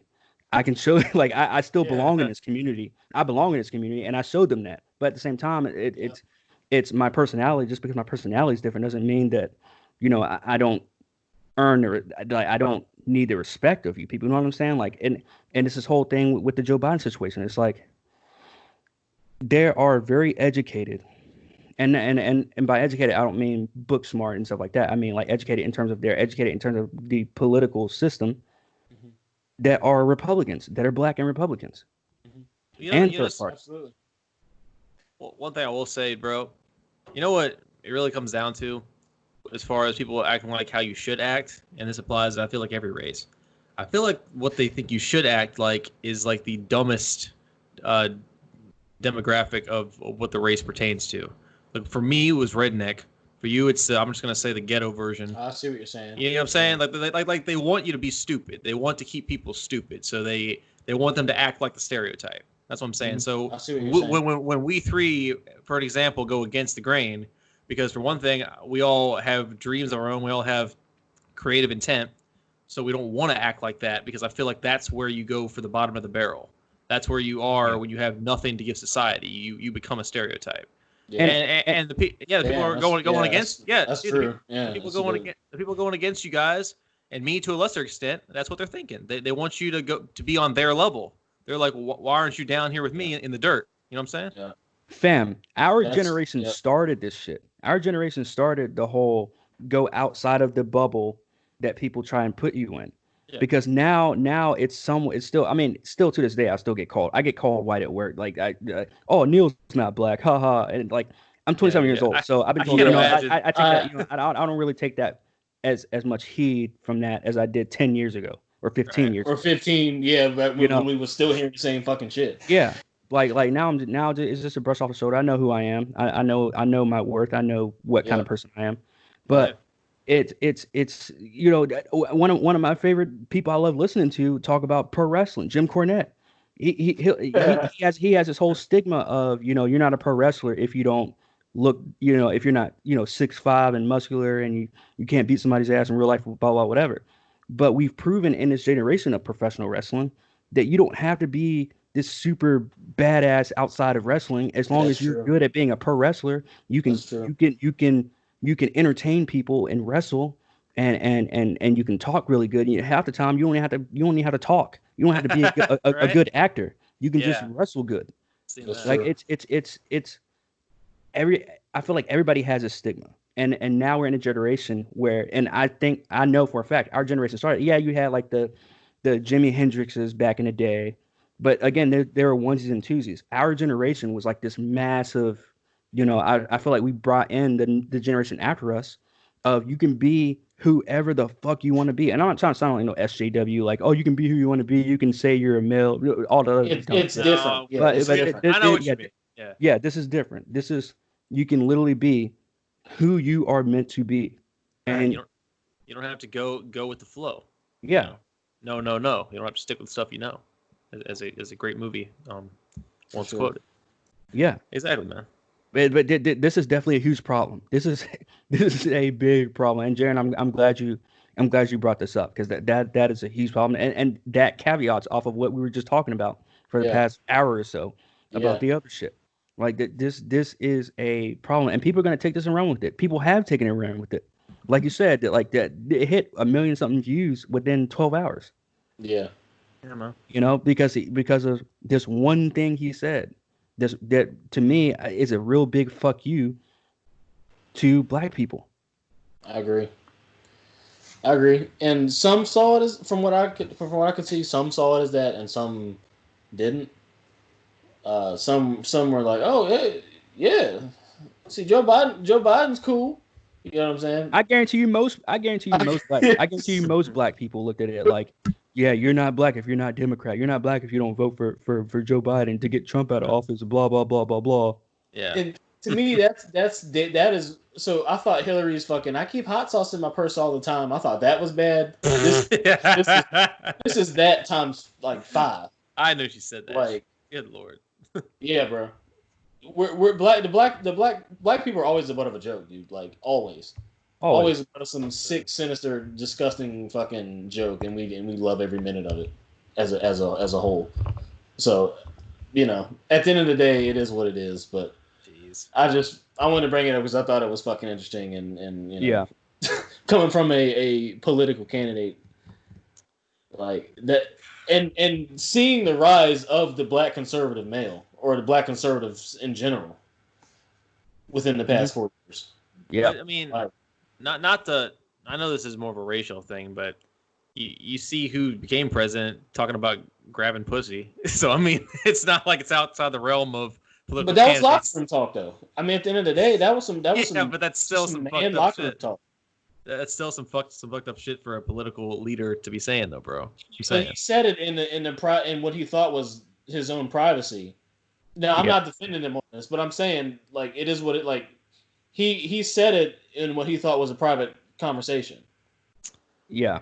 It just True. happened to be recorded. So Yeah. you can't. I can't hold him against that. Again, so yeah, much. because again, that's just like saying, yeah, back in 2012 when such and such graduated from or was in college, he was That's fair. walking around, shirtless, and he was bragging about. He made a Facebook post bragging about how he was fucking 4 bitches a night or whatever, and then now he's running for governor of fucking Idaho. Exactly. And he was a fucking college student and he was living the college life. Yeah. Right. And here's the thing. Joe Biden just said this, right? He just said it recently. It was maybe 3 weeks ago. Yeah. There you go. So to counter my own argument, yes, Trump didn't know he was going to run for president back then. So there you go. He was being a man in a locker room, in a men's locker room. Literally. That's all that was. Somebody recorded it and it felt salty later on and released it like it happens to everybody. Right, cancel culture. Like Hulk Hogan when he was on that whole tirade when his daughter was dating a black dude. Like, yeah. And that shit catches up to you, unfortunately. Because, we did a podcast about that too. Yeah, we did. Yeah, and I agree. He did say that back in the day. The only argument I was making is that political candidates have said some fucked up shit. But this is Every recent. one of them have, Yeah, of course, because they're all, at the end of the day they're all people too. A lot of white people in our own homes say nigger. They do. Not touching that, but I agree. I've seen this firsthand multiple times. Of course, bro. Of course. I bet you as soon as Adam logs off here, he's gonna be like, "Fucking nigger." I mean, you know me too well, man. I mean, yeah, I'm clearly always saying it. No, but yeah, dude. Yeah, like it goes without saying that people who are gonna be their true selves behind closed doors. And yeah, sometimes this dude was drunk in that video, so obviously the real him starts to come out, huh? So yeah, dude, that's just how it goes. Alcohol will bring out the real you. And tequila makes your clothes fall off. Yeah, it'll make you stand around your underwear flossing like I did that one time years ago. I'm done. Yeah. Release the bishop cut. That'd be fantastic. Well, we've already got that recorded. No, I'm just kidding. We'll edit that now. features me deleting Jaren's GTA money from his online account. Anyway. And both these motherfuckers combined have probably removed over $10 to $15 million of my fucking Grand Theft Auto 5 money. And he has been hoodwinked.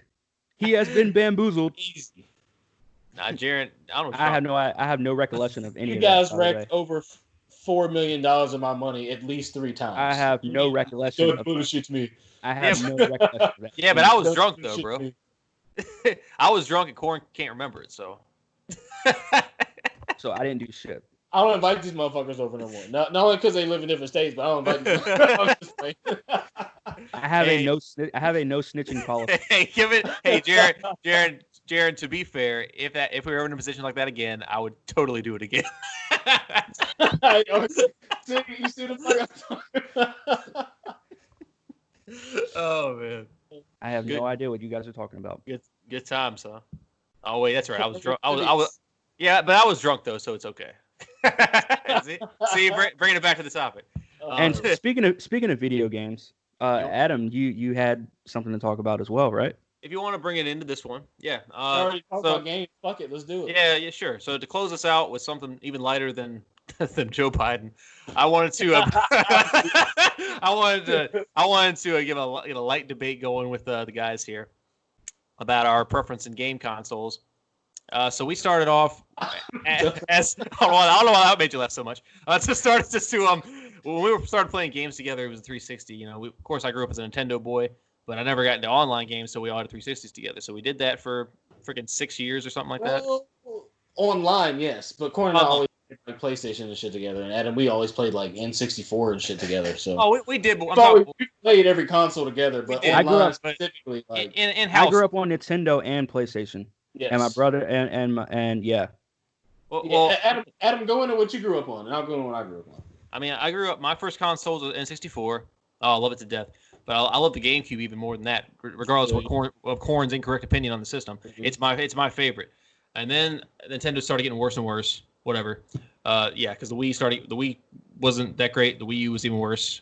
And I kind of don't even want to switch anymore because Nintendo's just been disappointing me year after year. But anyways, then we I was a Nintendo boy just through and through. Then we all got 360s because that was my change up. That was my switch up, and that was when we all started playing together. Well, that's right, Jaron. Yeah, do the retrospective first before I get into. Oh yeah, I grew up on Nintendo, Super Nintendo, I guess. Then I think my next one was probably like a PlayStation. Like my first real system was PlayStation 1. Mm-hmm. And then I would actually, you know what? I only really played Nintendo at other people's houses, like N64. I played that a lot at fucking Corn's house a lot when we were really young. Yeah. But it was mostly for me. It was N64 / PlayStation 1. Then I did not get a PlayStation 2 for a while. But then I got it. No, actually, yeah, PlayStation 1, then PlayStation 2, and then I made my big switch over to Xbox for the 360. I did not get the original Xbox. Yeah, I didn't either. 360 was. I still have my fucking PlayStation 1 and my PlayStation 2 and my PlayStation 4. Okay, right. So you still got and my Xbox 360 I still have as well. Nice. So you still have your old stuff. Corn, go ahead.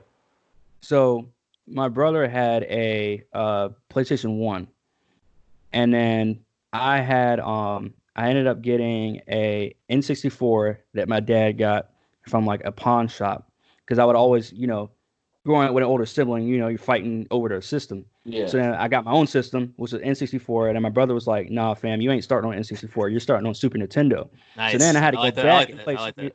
Yeah. So then I had to go back and play Super Nintendo, which was awesome. Oh, I love Super Nintendo. So skipped over N64 after I had that for a while as well.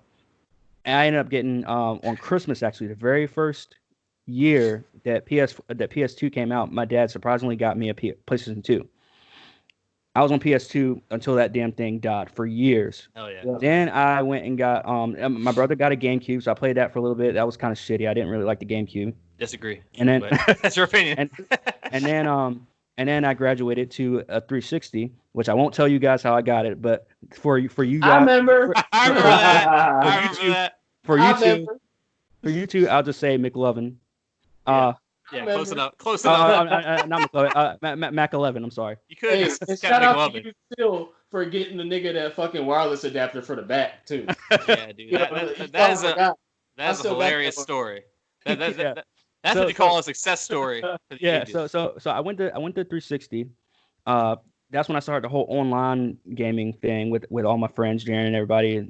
Shout out to Aaron Springle, aka I can't remember his rap name, but yeah. 12 Gauge. 12 Gauge. No, Trash Bandicoot. Oh yeah, Trash Bandicoot now. Trash Bandicoot. I'm slaughtered. Yeah. So shout out to Bandicoot, and check him out on SoundCloud. Yeah. And then I had PS3 for a little bit. And I still got a PS3, by the way, still sitting in my box. And then obviously, with the 360, I had that for many, many years. We played online when I was in the Army as well. Damn near every night, by the way. Yeah, we did. We were online every night. Yes, yeah. We were gaming like crazy. Halo Reach, man. It's the best game for us together. Absolutely. Yes. And then I went on to PS4, which we all went on to PS4. And yeah. One thing I forgot to mention, I did briefly have an NES with my brother back when I was a little kid, but it broke pretty early in life. And I skipped over Super Nintendo for whatever reason. And then when the Wii came out, most of my Wii games are Super Nintendo games because they came out with the Virtual Console. And I finally got to experience the Super Nintendo, and I got like 30 SNES games, and that was fucking amazing. Yeah. Because that was during the Wii, like the time of that generation. So it was Wii, PS3, and 360. But I was sitting there playing Super Nintendo pretty much the whole time, and I'm like, this is so fucking awesome. But so I got myself caught back up. with the generation I missed. But yeah, then eventually we got back into 360 and PS4. So next gen, to be perfectly honest with you guys, I was just gonna bring this up because we've all been talking about doing the PS5 transition when it comes to it. Do you guys kept your old games for the old PlayStation systems or no? I have I don't have every because I sold a lot when I got older. Yeah. Just because I was like young and just wanted money for other shit. But I still have a few. I still have a few PS1 games. I still have 3/4 of my original PS2 collection. 360. I still have most of those. Yeah. And PS4. That's a whole different ball game. But I still have everything in the cloud and PlayStation Land that I've already paid for, and then I have pretty much everything that I've ever gotten a disc for. And Corn? Do you guys have your old PlayStation games? Between my parents' house and maybe my brother, I still at least have some of my PlayStation 2 games. And I think my brother still has this old PS1 that I'm pretty sure probably doesn't even work anymore, so he probably threw that out. So I'm going to go with no. As of right now, I don't have anything left over from the previous stuff. And Jaron, you just answered this. Corn, do you have any of your old 360 games left? No, because I had them all digitally. Oh, fuck. Okay, so you really don't have a stake in the game. Oh, yeah, you choice. got rid of a bunch of that shit too. I remember. Like, I think you like sold all that shit. Yeah, I remember that. Well, what I was gonna bring up is obviously we're all getting to the point where we're not gonna game like we used to. It's obvious. I still do. I still get on because I don't have a fucking life. Well, I don't either, bro. But dude, I was just playing this amazing game called Hollow Knight the past week, which is freaking incredible. If anybody hasn't heard of this game, Hollow Knight, freaking amazing. But anyways, yes, I still game. I shouldn't be gaming this much, but I still do. What I'm saying is this next generation, we're gonna be in our fucking 30s when this next generation drops. So obviously, what I'm saying is we probably won't be gaming as much as we did back in 360 days. But we are all going to still upgrade, and we're only going to pick one system because me personally, I don't want to buy multiple systems anymore. I just don't. So I don't game enough for that anymore. Exactly, yeah. And I'm going to start limiting myself on it because I know it becomes an addiction after a while. But we all started talking about PS5, which is here's the name of the game I'm getting to. I started thinking about what if we did Xbox, the terribly named Series X instead. And the reason I'm started thinking about this is because I've got so many 360 games that I saved up, more than any other system. That's to me, okay? That's just me talking. My 360 has seen better days. It is, for some reason, getting worse and worse. Spitting games out. Shit's not loading on it properly. It's starting to look like it's on its last legs, right? Meanwhile, the PS4 is still purring like a kitten every time I turn it on. So this old girl will probably give out in the next couple of years, right? Maybe. That's me talking about. Now, us and Halo Reach, right? Did we ever have another gaming experience that was quite as special as that through PS4? Maybe GTA. I was going to say maybe GTA 5. That was the rival game, but do you think it really topped Reach?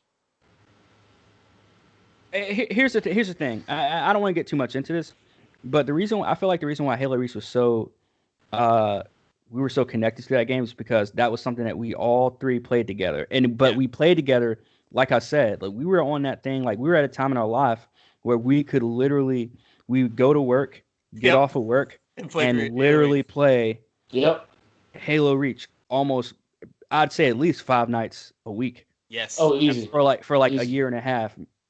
If not 2. Yeah, if not 2 years. Yes, dude. Yeah. So maybe it's the nostalgia in me thinking this. But I know next gen we will be getting rid of our previous console because it's going to be cross-platform finally. So one of them's going to go, right? So what I was thinking about is either my perfectly functional PS4 is going to go, or my on its last legs 360 is going to go. So that's me talking out of my huge library, and thinking about just the connection we all had on there. So I just want to get you guys' opinion on that. So if we're gonna go ahead. Like if you guys were so set on PS5, or if you were up for debate on maybe going the other way. Want to go first, one? Go. Huh? I'm up for debate on it. Honestly, because just lightly. Again, like I'm not so much into newer games because of the way games are changing, and not just like storyline wise and agenda wise, Exactly. Yeah, I know. but because of the technology being used for these new video games. Because like we mentioned before, with these new platform games, PS5, I believe, will still be able to take old disc, right? It will. But Xbox Series X, all the Xbox Series, correct me if I'm wrong, but all the Xbox Series X games are going to be digital. No. There's not going to be any disc for those, right? No, honestly, Xbox has been talking more and more about cross-platform than PlayStation. They are totally going for the whole backwards compatibility thing as a forefront. Yeah, but they might be backwards compatible for older games, for previous systems of their games, but for the exclusive games, I think they're going all digital. And that could be true because that's going to be both. That's going to be honestly everyone before too long. Yeah. And to be honest with you, half of my PS4 library is digital games, so I'm nobody to talk. Oh yeah, samesies. But so as far as what I've read recently about PS5, they are gonna immediately drop PS4. They're not even gonna do the easy transition like every generation's done. For their new stuff will also be on PS4 for a while until they eventually drop it. They're dropping it straight out the gate. Whereas Series X is gonna keep supporting one. God, Microsoft's names are so awful for an amount of time until they eventually consistently keep it with Series X, right?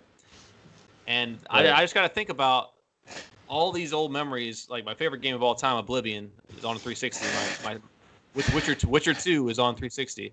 You know, I got to think about all this old shit that's probably gonna, you know, when this old bird dies, I don't really want to go out of my way to get another 360. You know, so I'm just throwing this out there because I didn't know how strongly you guys felt about. Oh, we're definitely doing PS5, right? Because I hadn't really. Personally, I'm not going to get it on launch because there's nothing for it on launch, you know.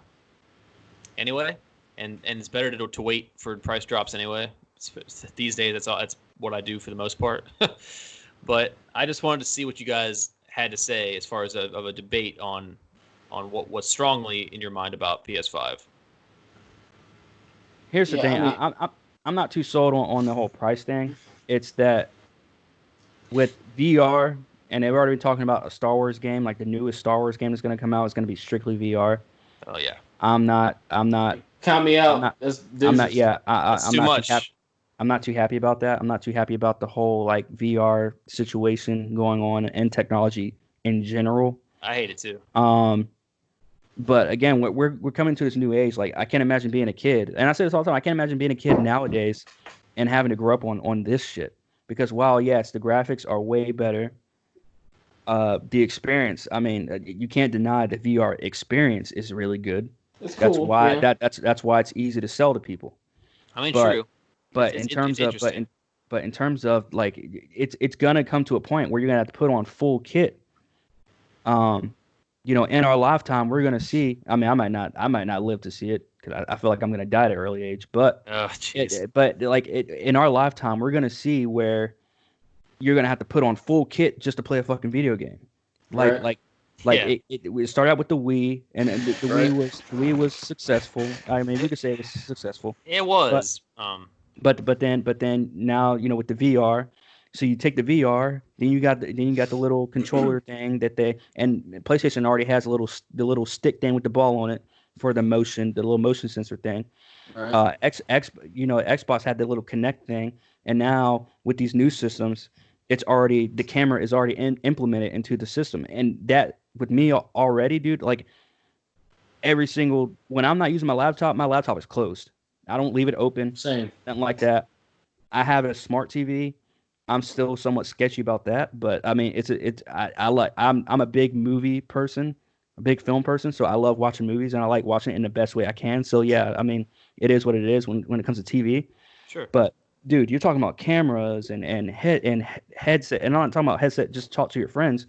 You're talking about headset for it just to play a video game by yourself. I'm not too sold on this whole wearing all this gear shit. They're slowly implementing all of this shit for us. Yeah, man. Yep. I'm gonna have to be that retro guy where like I laugh at people. I don't want to say I laugh at like fun, but yeah, I do laugh at people when they say like, "Oh, dude, I still got PS3." I'm like, phew. Like that's the only like you don't have a PS4 or Xbox One? No. I'm like, good luck with that. But I'm gonna be that guy where it's gonna be like, whether I still have only just a PS4, or like PS4 might be my last one, or whether I really want to get a PS5, I really do. But with this new technology bullshit, I'm gonna have to give. I'm gonna have to give it up. And I think PS5 has some weird shit on it as well, like some weird like machine learning, like AI type shit with it as well. And if you I don't know what you're talking about because you mentioned that before, but I don't really fully I understand. did. I can't even think of it off the top of my head right now. But yeah. But I can guarantee you this: if PS5 has it, if Sony has it, Microsoft will have it too. Microsoft is going to have it. Yep. Here's the thing, though, and I don't disagree that the VR is going to be pushed more and it's going to get worse because it is, and we'll just have to choose not to play VR games because I'm never going to do that stupid shit. I'm not saying it would be like interesting to go back to Xbox. It just kind of feels exciting to do that though because we did it once, and that was our first exposure to online gaming together, right? Mm-hmm. And here's where I differ because I don't have the PlayStation background that you guys have. I don't. This is my only PlayStation console, so all my memories are on this one system, right? But I just feel like it's almost exciting if we decide to go Series X this time, just because it's different, you know. And I'm not saying it's that much different. They're always the same thing. They're always the same shit, right? It's the same shit with exclusives. I just feel like maybe, you know, fuck it. I don't really have much of an argument. I just have more games on my 360, and my 360 is not in the best shape anymore. So I just wanted to see if you guys were 100% sold on PS5 or if you'll think about it. That's about it. I'm sure it'll take Jaren forever to even get a next gen system if he's even going to get one. That's what I'm saying. Like we might I was planning on getting one because like regardless of how much I play, like it's still a way for us to like, you know, hang out, communicate and stuff. Yeah. That's one of the biggest things, especially verbally. Right. And I love that. That's honestly my favorite part now. Is just that. Same. It's that and whooping ass on COD with my nigga, but we could have and we could have Halo back if we do that, you know. I mean that's true, but I was wanting the PS5, but then you know again it's got that weird like AI shit that I can't even remember what it is. I need to go look it back up. Right. I mean I wouldn't be opposed to getting either one. Honestly, I just need to like I haven't even given it any thought until just now. Honestly, until you brought up the topic. So. And I know they're all coming out at the end of this year, so I need to get on that shit. But I hadn't given it any thought. I was just going to pretty much go with the PS5 just because, I mean, I fuck with the PS4 heavy. Right. And I fuck with Xbox One heavy too, though. So, I mean, so. That's the thing. Like, I was going to get it almost strictly for the backwards compatibility and the fact of replacing my 360 on top of us getting Halo back, and on top of us, it might just be fun to switch it up. That's pretty much my argument. For me now, like I prefer COD to Halo personally. Right now, like to me, there's never going to be a Halo Reach again, and it's never going to be as good as it was at the time that we were fucking kicking ass at it. That's true. For me, like I personally think I'll be able to relive that because it was just like a whole different vibe to life. Yeah, you know what I'm saying? Like everything was just, I don't know. Honestly, it was better. Exactly. It was, bro. Dude, don't even get me started. What I just mentioned, like, you know, guys, I go off on Witcher all day, every day.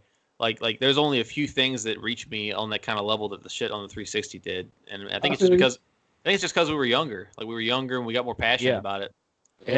And for me, I'd have to say there's a whole slew of PlayStation games that, and I don't think Tony Hawk was a PlayStation exclusive, but for me, Tony Hawk Tony Hawk's Pro Skater games were those American Wasteland, like those Gran games Turismo. hold Yeah, a bro. really. I hold those near and dear to my heart. Fucking Those games. Driver. Yeah, Those bro. games, Gran Turismo, which that last Gran Turismo game was ass. It was, unfortunately. You know, Twisted Metal. I mean, we'll be able to play. I'll be able to play Twisted Metal again. You know, like which I mean, granted, yeah, you can on PS4, but the graphics are still shitty. It's a whole. You know, that's definitely going to be a game time decision for me. Exactly. And what you just said, I feel the same about the N64 and GameCube stuff I have. Those are my big like childhood. Every single one is just a immediate nostalgia boner. Like it's like a pure dopamine fix whenever I turn on the N64 GameCube. So I know exactly what you're feeling. So yeah, that's what I'm saying. I just wanted to see if y'all had it in you for maybe I'll think about it, or you were just gung ho on PS5 before we all decided. Because I know we're obviously nowhere near close to them coming out.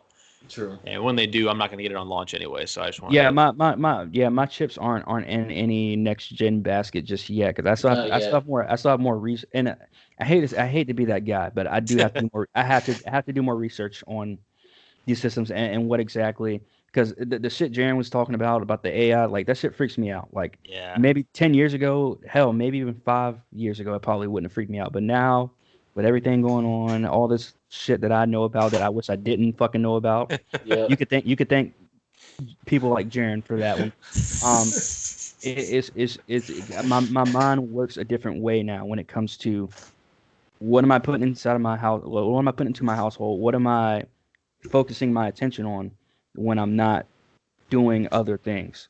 Right. And now, again, and I'm the same when it comes to movies. Time is more valuable than money, surprisingly. Like I'm just now starting to figure that out. Oh, the older we get, fuck yeah. Like it took me 27 years to figure out that time is more valuable than money because I'm sitting there watching a 2-hour movie of Adam Sandler, who growing up was one of the funniest dudes and one of the greatest actors to me as a kid, and I'm sitting there watching this shitty movie. For 2 hours. Right. And I'm, dude, I just wasted 2 hours when I could have been outside doing cardio. Or I wasted 2 hours when I could have been writing the short film that I've been trying to write on. You know what I mean? All this other shit. You know what I mean? So, of course. Again, when it comes to video games and next gen consoles, I need to do more research before I put not just my money into it, but my time into it. Exactly, dude. And that's honestly the same thing I'm thinking. Is that that's why I'm not going to rush ahead and get it because. Like you just said, we're all at that age where we're not going to game like we used to probably ever again. Like I feel like I've been gaming especially a little bit harder than I should on PS4 lately because I feel like I'm reaching my finale, and I was just like, that's why we've been quarantined and shit too though. So like, I mean, it ain't really like you could go out and do a whole lot of other shit. Like you either working and coming home or whatever the fuck. So well, yeah, but I guess you can still do other productive things at home besides game. But I should be writing my fucking comic. But anyways, like it's a lot easier when you're quarantined and can't go out and do anything. So yeah. But I mean, exactly what Corn just said. I need to be doing other stuff. So yeah, this feels like my finale as a hardcore gamer, and then from now on we'll just be casual. Get on, hey, let's talk on the mic. I might get one heavy game, like I'm sure I'll get whatever CD Projekt Red makes, and maybe a few others. But I won't be doing what I used to. So that's why I just wanted to give this a shot, see what you guys thought, and I guess. And I will say this, not to cut you off, Adam, because I know I talked to you about the whole cutting off thing, but with the shooting games, it is going to be an entirely new, different world out there with these shooting games. Because, again, I don't want to sound like my dad when I was a kid, and my dad was telling me how my dad wouldn't really. I had to sneak around to play shooting games, but nowadays, man, holy shit. Because because it makes it seem so easy now to just play these games and there's no repercussion, and then you see this shit happening out in the world where people are doing this stuff that they see and the stuff that they're doing on video games, and thinking that there's no repercussion for doing it in real life, and I honestly don't think I want to be a part of it. And again, I'm not trying to. Again, I don't want to be that dude that's like, oh, all this stuff stems from video games, but at the same time. It doesn't help with making it more realistic. Well, bro, why do you think I've always gravitated towards fantasy? I've always preferred the total disconnect from reality in gaming because I don't like that shit. I don't like feeling like what I'm doing here is something I could be doing out there. So I mean, I totally understand the argument, especially since now more than ever it's gonna feel like it's actually real life. So yeah, man. Yeah, I mean, old dude brought a sword to the fucking riot the other day. well, that's different. That guy's just an idiot. I mean, swords are useful if you can use them, man. I mean, I ain't knocking nobody with no sword. I wouldn't fuck nobody with no sword. They're useful if everyone else is also using a sword. But no, I mean, not even. Like, look, if somebody's carrying a sword nowadays, they 9 times out of 10 know how to use that motherfucker. Yeah, I'm just saying. Not in a gunfight. Yeah, not in a gunfight, but in this particular but when you're showing up to a protest or to a riot and you show up with a fucking sword, yeah, or a crossbow like the other dude did, like you mean business. No, you need medication. You're bringing some medieval shit in there, but whatever. That's just apparently that dude was defending his business, is what I saw. Who? The dude with the sword who got stomped out. I don't know. But I know the guy in the crossbow got out of his car and just started loading up his crossbow. Gosh. And I got a fucking ceremonial dagger I bought at a Comic-Con. If I brought that in public, I look crazy too. Yeah, dude. It's like if you bring anything besides a gun, you're gonna be like, what the fuck's wrong with this guy? But anyway, you bring a gun, they're gonna be like, "What the fuck is wrong with this guy?" Well, yes, but that's the one that everyone's gung ho about. No pun intended. Gun ho. Anyways, yeah, but that wraps up what I wanted to close this out on. I just wanted to get you guys' opinion, and it sounds like nobody's really sold on anything, and including me. So yeah, okay. I guess we're not yet, man. No, it's wait and see territory. And and judging how our podcasts always go, tomorrow some shit will come out about the systems, and we'll be like, oh yeah, we just talked about this. Yeah. So yeah, I guess we'll just wait and see. Yeah. Indeed, man. Well, shoot, I was checking my notes. I don't. I think we pretty much hit all the nails on the heads, man. Yeah, we've been casting for like 2 hours at this point. Yeah, bro. Well, we needed a good bit for a comeback episode. So. Yeah, and what worse time, right? Yeah. Of course. You feel me? And I'm just and for people wondering why I'm here, I'm filling in for Clint. That's the thing now, right? I told you, Clint's in the back room. I'm filling in for Clint. All right. He's coming out in a minute. Just give him a second. He's almost ready. 2 hours later, his motherfucker saying, "Cause he's not." Anyway. He was taking a shit. He'll be out in a minute. Hey guys, just came from this party I was at. Sorry. Hey man, I was having too much fun. I'm gonna have to cut it close and leave a little earlier again. He'll come in for 10 minutes and have to leave. But Clint, we're done. Yeah, well, we can always just start again.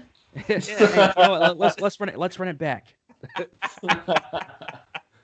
Start from the beginning. Well, I mean, there's these riots going on.